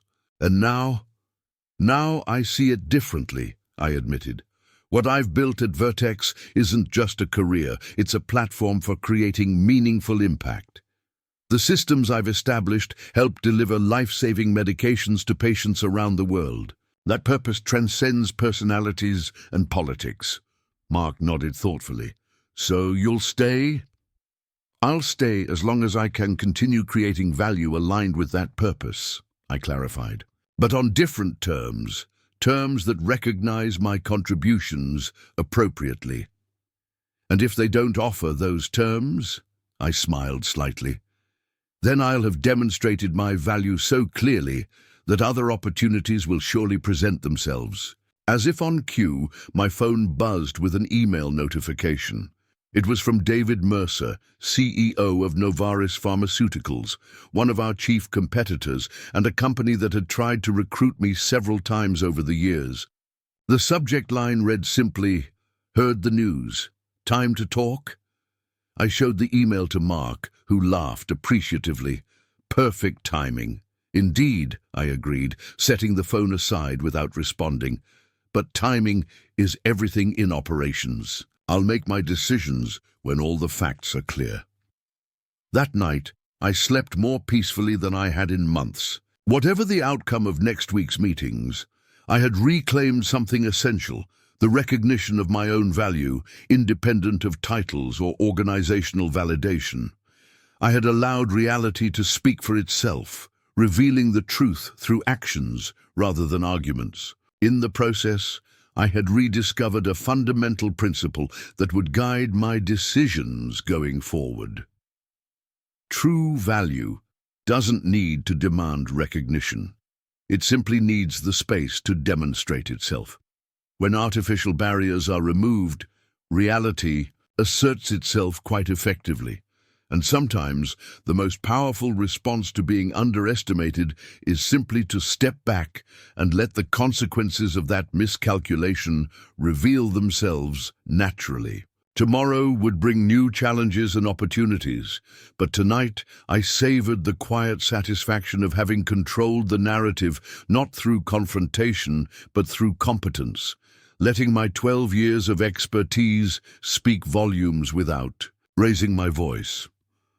Friday morning began with an unusual sense of anticipation throughout the operations department. As I walked through the open workspace, conversations hushed momentarily before resuming with increased energy. News travels fast in corporate environments, and it was clear that word of the board's intervention had spread. Mia intercepted me before I reached my office, coffee in hand and eyes bright with curiosity. "Is it true? The whole summit outsourcing plan is dead." "Not dead," I corrected, accepting the coffee gratefully. "Under comprehensive review by the board. Nothing's been decided permanently yet." She lowered her voice despite the relative privacy of the hallway.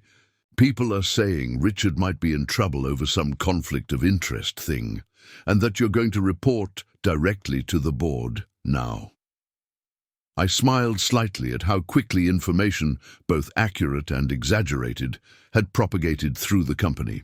The board has requested an independent operational assessment before any significant changes are implemented. I've been asked to provide input to that process. "That's not a denial," Mia observed shrewdly. "Focus on your regular responsibilities." "For now," I advised. "I expect we'll have official communications after Monday's executive committee meeting." In my office, I found a calendar invitation for a 9 a.m. meeting with Richard and Vanessa. The subject line read simply, "Operational Strategy Discussion." This would be my first encounter with Richard since Barbara's phone call last evening, and I prepared myself for a potentially tense conversation. At precisely 9 a.m., I entered the executive conference room to find Richard and Vanessa already seated, their expressions revealing dramatically different moods. Vanessa appeared energized and focused, while Richard looked like he hadn't slept, his normally impeccable appearance slightly disheveled. "Sarah, thank you for joining us," Vanessa began, taking the lead in what would normally have been Richard's meeting. "Given yesterday's developments, we need to realign our approach to next week's board meeting."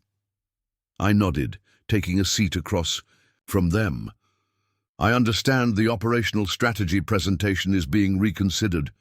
Richard spoke for the first time, his voice carefully controlled. "The board has requested a more comprehensive review of our operational architecture before proceeding with any structural changes. They've specifically asked for your direct involvement in that assessment." The admission clearly cost him considerable pride, but his tone remained professional. "I'm happy to provide whatever insights would be beneficial," I replied neutrally. Vanessa pushed a folder across the table. "We've drafted a revised agenda for Thursday's meeting. Rather than presenting the Summit Outsourcing Initiative, we'll be outlining a phased operational assessment process with multiple options for enhancing efficiency." I opened the folder to find a completely restructured presentation, one that incorporated key elements of the alternative approach I had shared with Vanessa yesterday. The summit logistics proposal had been reduced to a single slide labeled External Partnership Option under review. This looks like a more measured approach, I observed. It is, Vanessa confirmed, and we'd like you to present the operational assessment methodology and efficiency alternatives. The request represented a complete reversal of my previous exclusion from board interactions. Just 1 week ago, I had been deemed unworthy of promotion to director. Now I was being asked to present directly to the board on the most significant operational initiative in years. Richard cleared his throat. Sarah, I want to acknowledge that there have been misunderstandings in our approach to operational strategy. Your institutional knowledge is clearly invaluable to this process. The carefully worded non-apology reflected his difficult position, trying to acknowledge my value without admitting his error in judgment. I appreciate that, Richard, I replied professionally. My priority has always been ensuring Vertex's operational excellence. That hasn't changed. Then you'll participate in the presentation? Vanessa pressed. Of course, I agreed. I'll need to make some adjustments to the operational assessment section to accurately reflect the complexity of our systems, but the framework is sound. Richard nodded, visibly relieved that I wasn't using this moment to extract concessions or demands. What he didn't understand was that I had never needed to make demands. Reality had spoken quite effectively on my behalf. There's one additional matter, Vanessa continued, glancing briefly at Richard. The board's governance committee has requested a separate meeting with you on Wednesday to discuss your perspective on our operational leadership structure.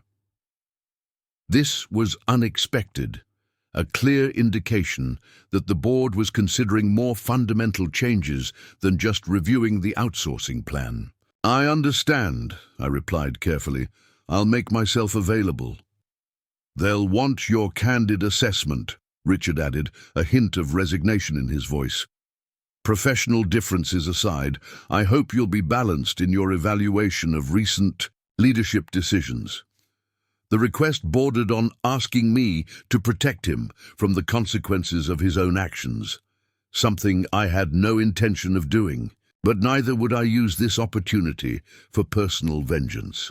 I'll provide my honest professional assessment based on 12 years of operational leadership, I assured him. Nothing more, nothing less. As the meeting concluded, Richard lingered behind while Vanessa departed for another appointment. Sarah, he began once we were alone, his tone more direct than before. I think we both know where this is headed. The board is reassessing the entire operational leadership structure. I remained silent, waiting for him to continue. I made a mistake with the director decision, he admitted finally. I was focused on implementing changes I thought were necessary, and I viewed your established methods as potential resistance to that vision. The acknowledgement was more forthright than I had expected, though still framed in terms of strategic differences rather than personal misjudgment. We all have different perspectives in leadership roles, I offered neutrally. The summit connection was poor judgment on my part, he continued, clearly struggling with the admission. Thomas and I go back 20 years, and I genuinely believed his company offered the best solution. I should have disclosed the relationship regardless. The ethics policy exists for good reason, I observed. Transparency builds trust, especially in decisions with significant organizational impact. Richard nodded slowly. The board will likely require organizational changes after this review. I wanted you to hear directly from me that I won't oppose whatever role they determine is appropriate for you. You've earned that much through your contributions to Vertex. The statement represented a complete capitulation. Richard essentially acknowledging that my position in the company would soon equal or surpass his own in the operational domain. I appreciate your candor, I replied. Whatever structure emerges, the focus should remain on operational excellence in service to our patients. After he left, I sat alone in the conference room for a moment, reflecting on how dramatically circumstances had shifted in just 5 days. Without raising my voice or issuing ultimatums, I had effectively changed the entire conversation around operations at Vertex. More importantly, I had done so through demonstrated value rather than political maneuvering. Back at my desk, I began reviewing the revised board presentation, making careful notes on areas that required more nuanced explanation of operational complexities. As I worked, Rajiv appeared at my door with an expression that suggested he had news to share. "Got a minute?" he asked, closing the door behind him without waiting for an answer. "For you, always," I replied, setting aside my notes. "Just came from an IT leadership meeting," he began, taking a seat. "Richard announced that all technology initiatives related to operations are on hold pending the board's review. When Phillips asked why, Richard said they were reassessing operational leadership to ensure proper alignment with strategic objectives." I raised an eyebrow. "Interesting phrasing. That's corporate speak for Sarah was right and I was wrong," Rajiv observed with satisfaction. "But here's the real news. Thomas Gardner was supposed to attend that meeting to discuss Summit's technology integration. His invitation was rescinded yesterday afternoon." This development confirmed that the Summit relationship was being completely re-evaluated, not just postponed. The board's intervention was more decisive than I had initially realized. "The ethics angle really changed the game," Rajiv continued. "Operational disagreements can be debated endlessly, but governance violations trigger immediate action. Barbara Winters apparently cited the precedent from 2016 when that VP was terminated for a similar, undisclosed relationship." I nodded thoughtfully. The conflict of interest policy had indeed proven to be the catalyst for accelerating what might otherwise have been a prolonged struggle over operational strategy. "What's your take on what happens next?" Rajiv asked. "Monday's executive committee meeting will likely establish an interim structure while the board conducts a more thorough review," I replied. "Beyond that, it depends on how Richard navigates the ethics concerns." "And your role in all this?" I smiled slightly. "That remains to be determined, but I suspect it will more accurately reflect 12 years of building operational excellence." After Rajiv left, I returned to preparing for the board presentation, focusing on creating a comprehensive yet accessible explanation of our operational architecture. Rather than emphasizing the flaws in the outsourcing approach, I would demonstrate the value of our current systems while acknowledging opportunities for targeted improvements. At noon, I received a text from Mark. "Lunch outside the office today, need to tell you something." Intrigued, I agreed to meet him at a cafe several blocks from Vertex headquarters. When I arrived, I found him already seated, an unusually serious expression on his normally relaxed face. "This is a nice surprise," I said, joining him. "Everything okay with the kids?" "The kids are fine," he assured me, "but I received an interesting call this morning from James Porter." I raised an eyebrow in surprise. James Porter was the Dean of Business at Boston University, where Mark was a tenured professor of economics. "He mentioned that Barbara Winters called him yesterday," Mark continued. "Apparently, she's not just on Vertex's board. She's also on the university's board of trustees." "I didn't know that," I admitted, wondering where this was going. "She asked about my consulting availability for a corporate governance project," he explained. "Specifically, helping a pharmaceutical company evaluate its operational leadership structure for maximum effectiveness." The implication was clear. Barbara was assembling an independent assessment team that included my husband, a respected economist with expertise in organizational efficiency. That seems like a potential conflict of interest, I observed, the irony not lost on me, given the current situation with Richard. Mark smiled slightly. That's exactly what I told Dean Porter. I disclosed our relationship immediately and suggested they find another economist without personal connections to Vertex. Thank you for that, I said, genuinely appreciative of his ethical clarity. The last thing this situation needs is more governance complications. There's something else, Mark added, his expression turning more serious. David Mercer from Novartis called me this morning as well. I stared at him in surprise. The CEO of Novartis called you. Why? He wanted to feel out whether you might be interested in discussing opportunities there, Mark explained. Apparently, word has spread throughout the industry about what's happening at Vertex. He specifically mentioned your operational leadership as something they've admired from afar.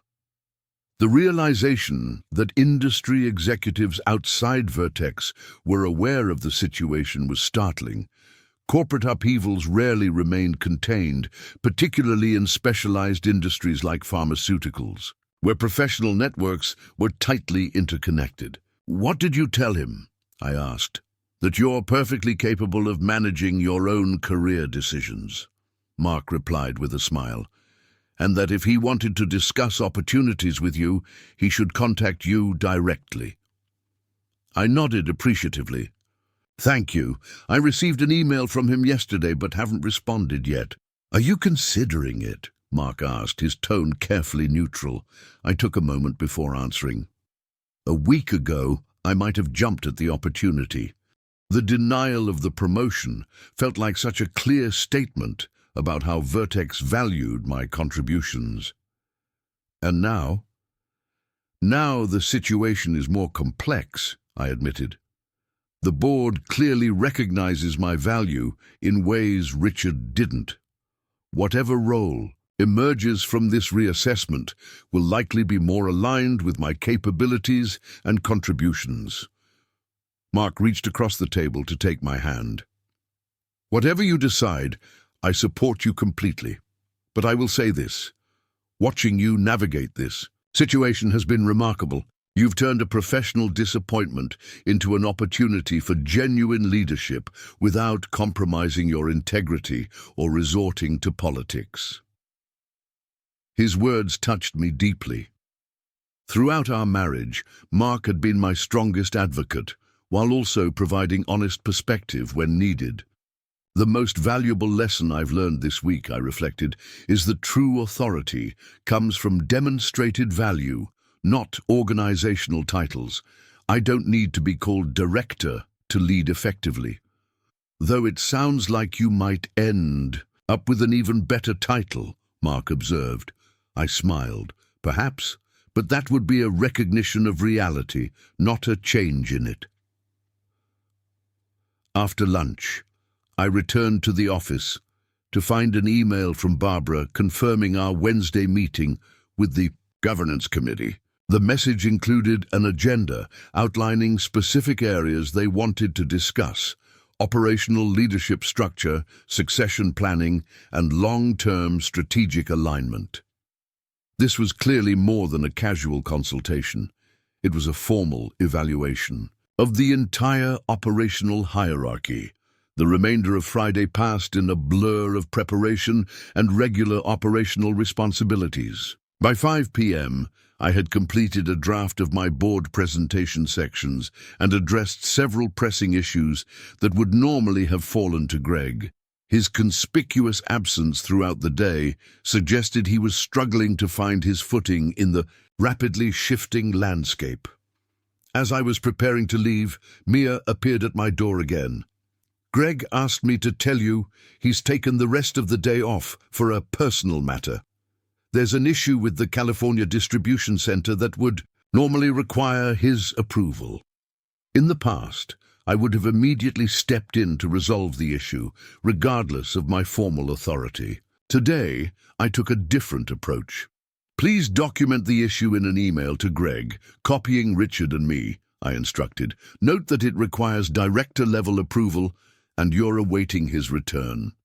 Mia nodded, understanding the strategy. So we're being precisely correct about organizational protocols now. Exactly, I confirmed. Everything by the book. The weekend passed with unaccustomed tranquility. For the first time in years, I didn't check my work email constantly or take calls about operational issues. Instead, I focused entirely on Bimbly, helping Emma prepare for her upcoming chemistry exam and advising Ethan on his college applications. We even managed a Saturday hike in the nearby state park, something we hadn't done as a family in months.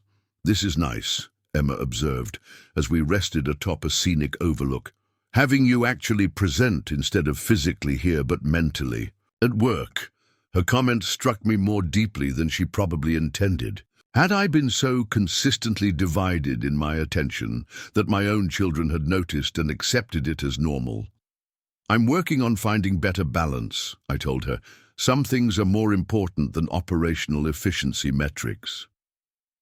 Sunday evening, as Mark and I prepared for the week ahead, I finally replied to David Mercer's email from Novaris. Rather than dismissing the outreach entirely or expressing eager interest, I struck a measured tone, acknowledging his message, expressing appreciation for the implied recognition, but noting that I was currently engaged in an important leadership transition at Vertex. The response left all options open while committing to none. Monday morning arrived with a sense of anticipation. The executive committee meeting was scheduled for 10 a.m. and its outcomes would likely shape the immediate future of operational leadership at Vertex. I spent the early morning hours reviewing operational metrics and addressing several issues that had arisen over the weekend. At 9:45, I made my way to the executive floor, where an unusual tension permeated the normally composed environment. Executive assistants exchanged meaningful glances as I passed, and conversations quieted momentarily. In the committee room, I found most of the executive team already assembled, with notable exceptions. Richard and Greg were not yet present. Vanessa nodded in greeting, gesturing to a seat beside her rather than my usual position further down the table. "Interesting morning ahead," she murmured, as I took the offered chair. Before I could respond, the door opened to admit Barbara Winters and James Henderson, the board chairman. Their unexpected presence immediately elevated the significance of the meeting. Board members rarely attended executive committee sessions except for matters of extraordinary importance. "Good morning, everyone," James began once they were seated.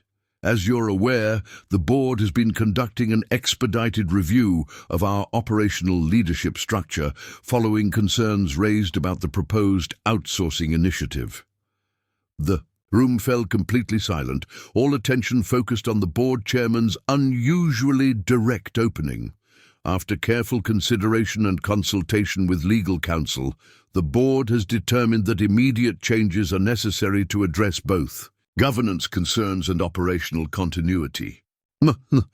A palpable tension filled the room as executives exchanged glances, clearly wondering how these changes would affect their own positions and departments.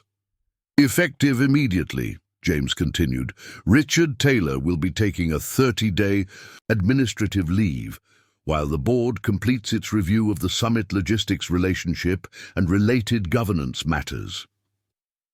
The announcement sent a shockwave through the room. Administrative leave for a CEO was essentially unprecedented. At Vertex, a dramatic indication of how seriously the board viewed the ethics violation. During this period, Vanessa Powell will serve as acting CEO, maintaining her CFO responsibilities with support from the finance team. Vanessa nodded acknowledgement, her expression professionally composed despite the significant elevation of her role. "Additionally," James continued, "the board has determined that our operational leadership requires immediate restructuring to ensure continuity and strategic alignment." Barbara took over seamlessly. After reviewing operational metrics, team feedback, and strategic considerations, we're implementing the following changes. Greg Mason will transition to a role focused on domestic distribution optimization, reporting through the supply chain organization. The careful phrasing made clear that Greg was being demoted from his recently acquired director position, a rapid reversal of fortune that reflected the board's assessment of Richard's judgment in promoting him. Concurrently, Barbara continued, her gaze shifting to me, we're creating a new executive position, Chief Operations Officer. This role will oversee all operational functions globally and report directly to the CEO with dotted line accountability to the board's operational excellence committee. A momentary pause followed as the implications became clear to everyone present. The board unanimously recommends Sarah Chen for this position, effective immediately, subject to her acceptance. The room fell silent again, all eyes turning toward me. The offer represented far more than a simple reversal of the denied promotion. It was an elevation to the executive leadership team with broader authority than I had ever anticipated. Sarah, James addressed me directly, your 12 years of building operational excellence at Vertex have created tremendous value that the board believes has been insufficiently recognized and leveraged. This new role reflects our assessment of both your contributions to date and your capacity for broader leadership. The validation was complete and public. Everything I had built over 12 years now explicitly acknowledged at the highest level of the organization. We understand this is a significant decision, Barbara added. Would you like time to consider the offer? I took a moment to gather my thoughts before responding. I appreciate the board's confidence and recognition, I began carefully.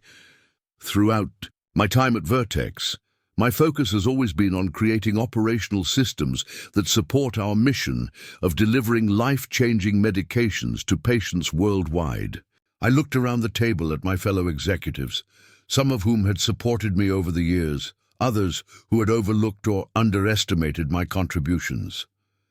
I accept the position, I continued, with a commitment to maintaining that same focus on operational excellence in service to our patients and stakeholders. James nodded approvingly. Excellent. We'll finalize the details immediately and announce the changes company-wide this afternoon. As the meeting continued with discussion of transition logistics, I maintained my professional composure despite the profound shift that had just occurred. In less than a week, I had gone from being denied a director-level promotion to being named Chief Operations Officer, a transformation that had occurred not through political maneuvering or ultimatums, but through the quiet power of demonstrated value. After the meeting concluded, Vanessa pulled me aside, her expression both congratulatory and serious. Congratulations, Sarah. It's well-deserved and long overdue. Thank you, I replied sincerely. I look forward to working with you during the transition and beyond. There's something you should know, she added, lowering her voice. The board's investigation into the Summit relationship has uncovered additional concerns about Richard's decision-making. His administrative leave may become permanent. The information wasn't entirely surprising, given the events of the past week, but the potential permanence of the change suggested the issues ran deeper than I had initially recognized. I understand, I acknowledged. My priority will be ensuring operational stability regardless of the leadership outcome. Vanessa nodded appreciatively. That's exactly why the board has such confidence in you. You've consistently prioritized the company's success over personal advancement or politics. But the irony wasn't lost on me. That same quality of putting organizational needs first had previously been used to justify denying me advancement. Now it was being celebrated as a leadership strength. Back in my office, which I would soon be, vacating for a space on the executive floor, I took a moment to absorb the magnitude of the morning's developments. The new role would bring greater responsibility, visibility, and undoubtedly challenges I hadn't yet anticipated. But it would also provide the platform to implement operational excellence at a scale I had long envisioned but never had the authority to execute. A knock at my door interrupted my reflection. I looked up to find Greg standing there, his expression a complex mixture of embarrassment and resignation. "Congratulations on the COO position," he offered awkwardly. "It's well-deserved." "Thank you, Greg," I replied, genuinely appreciating the gesture despite our complicated history. "I owe you an apology," he continued, stepping into the office. "When Richard offered me the director role, I knew it should have been yours. I told myself it was about fresh perspectives, but deep down, I knew I wasn't ready."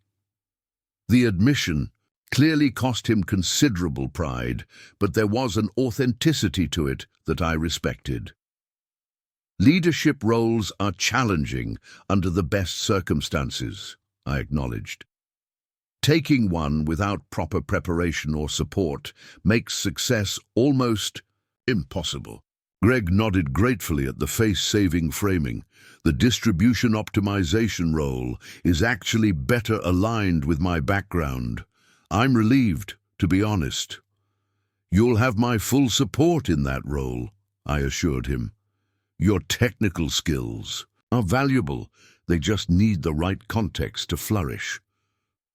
After he left, I turned to my computer to compose an email to my operations team. As I began typing, a text message arrived from Mark.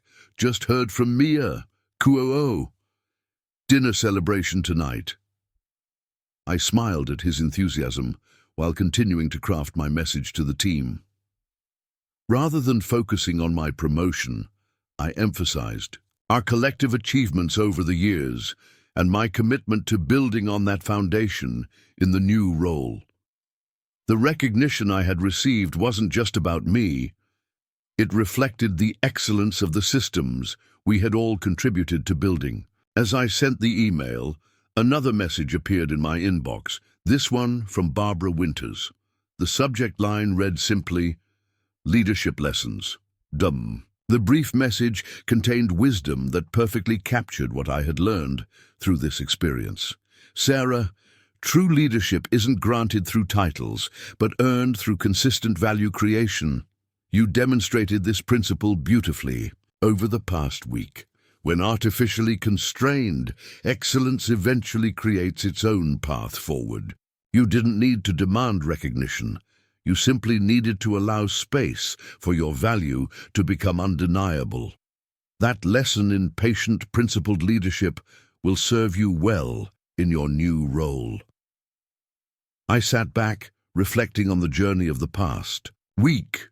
What had begun as a professional disappointment had transformed into something far more significant, not just a promotion, but a profound lesson in authentic leadership.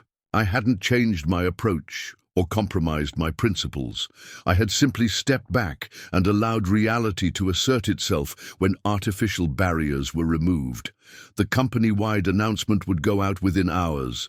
By tomorrow, I would be settling into a new office with expanded responsibilities and challenges. But the core of what had brought me to this moment would remain unchanged, the commitment to building systems of excellence that transcended any individual role or title.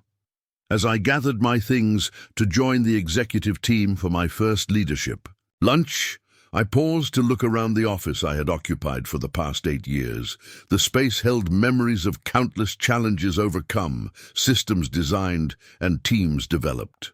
But what mattered most wasn't the physical location or the organizational box I occupied. It was the impact I had created through consistent excellence over 12 years. That excellence had finally spoken for itself, more eloquently than any demand or negotiation could have, and in that realization was perhaps the most valuable lesson of all. When you build something truly excellent, you don't need to demand its value be recognized. You simply need to create space for that value to become undeniable. With that understanding firmly in mind, I closed my office door and walked toward the executive floor, not as someone who had finally received long overdue recognition, but as someone who had learned that true authority comes from demonstrable value creation rather than organizational validation. The denial of a promotion had revealed a far more important truth. Excellence eventually creates its own path forward. And that lesson would serve me far longer than any title ever could. Up next, you've got two more standout stories right on your screen. If this one hit the mark, you won't want to pass these up. Just click and check them out. And don't forget to subscribe and turn on the notification bell so you don't miss any upload from us.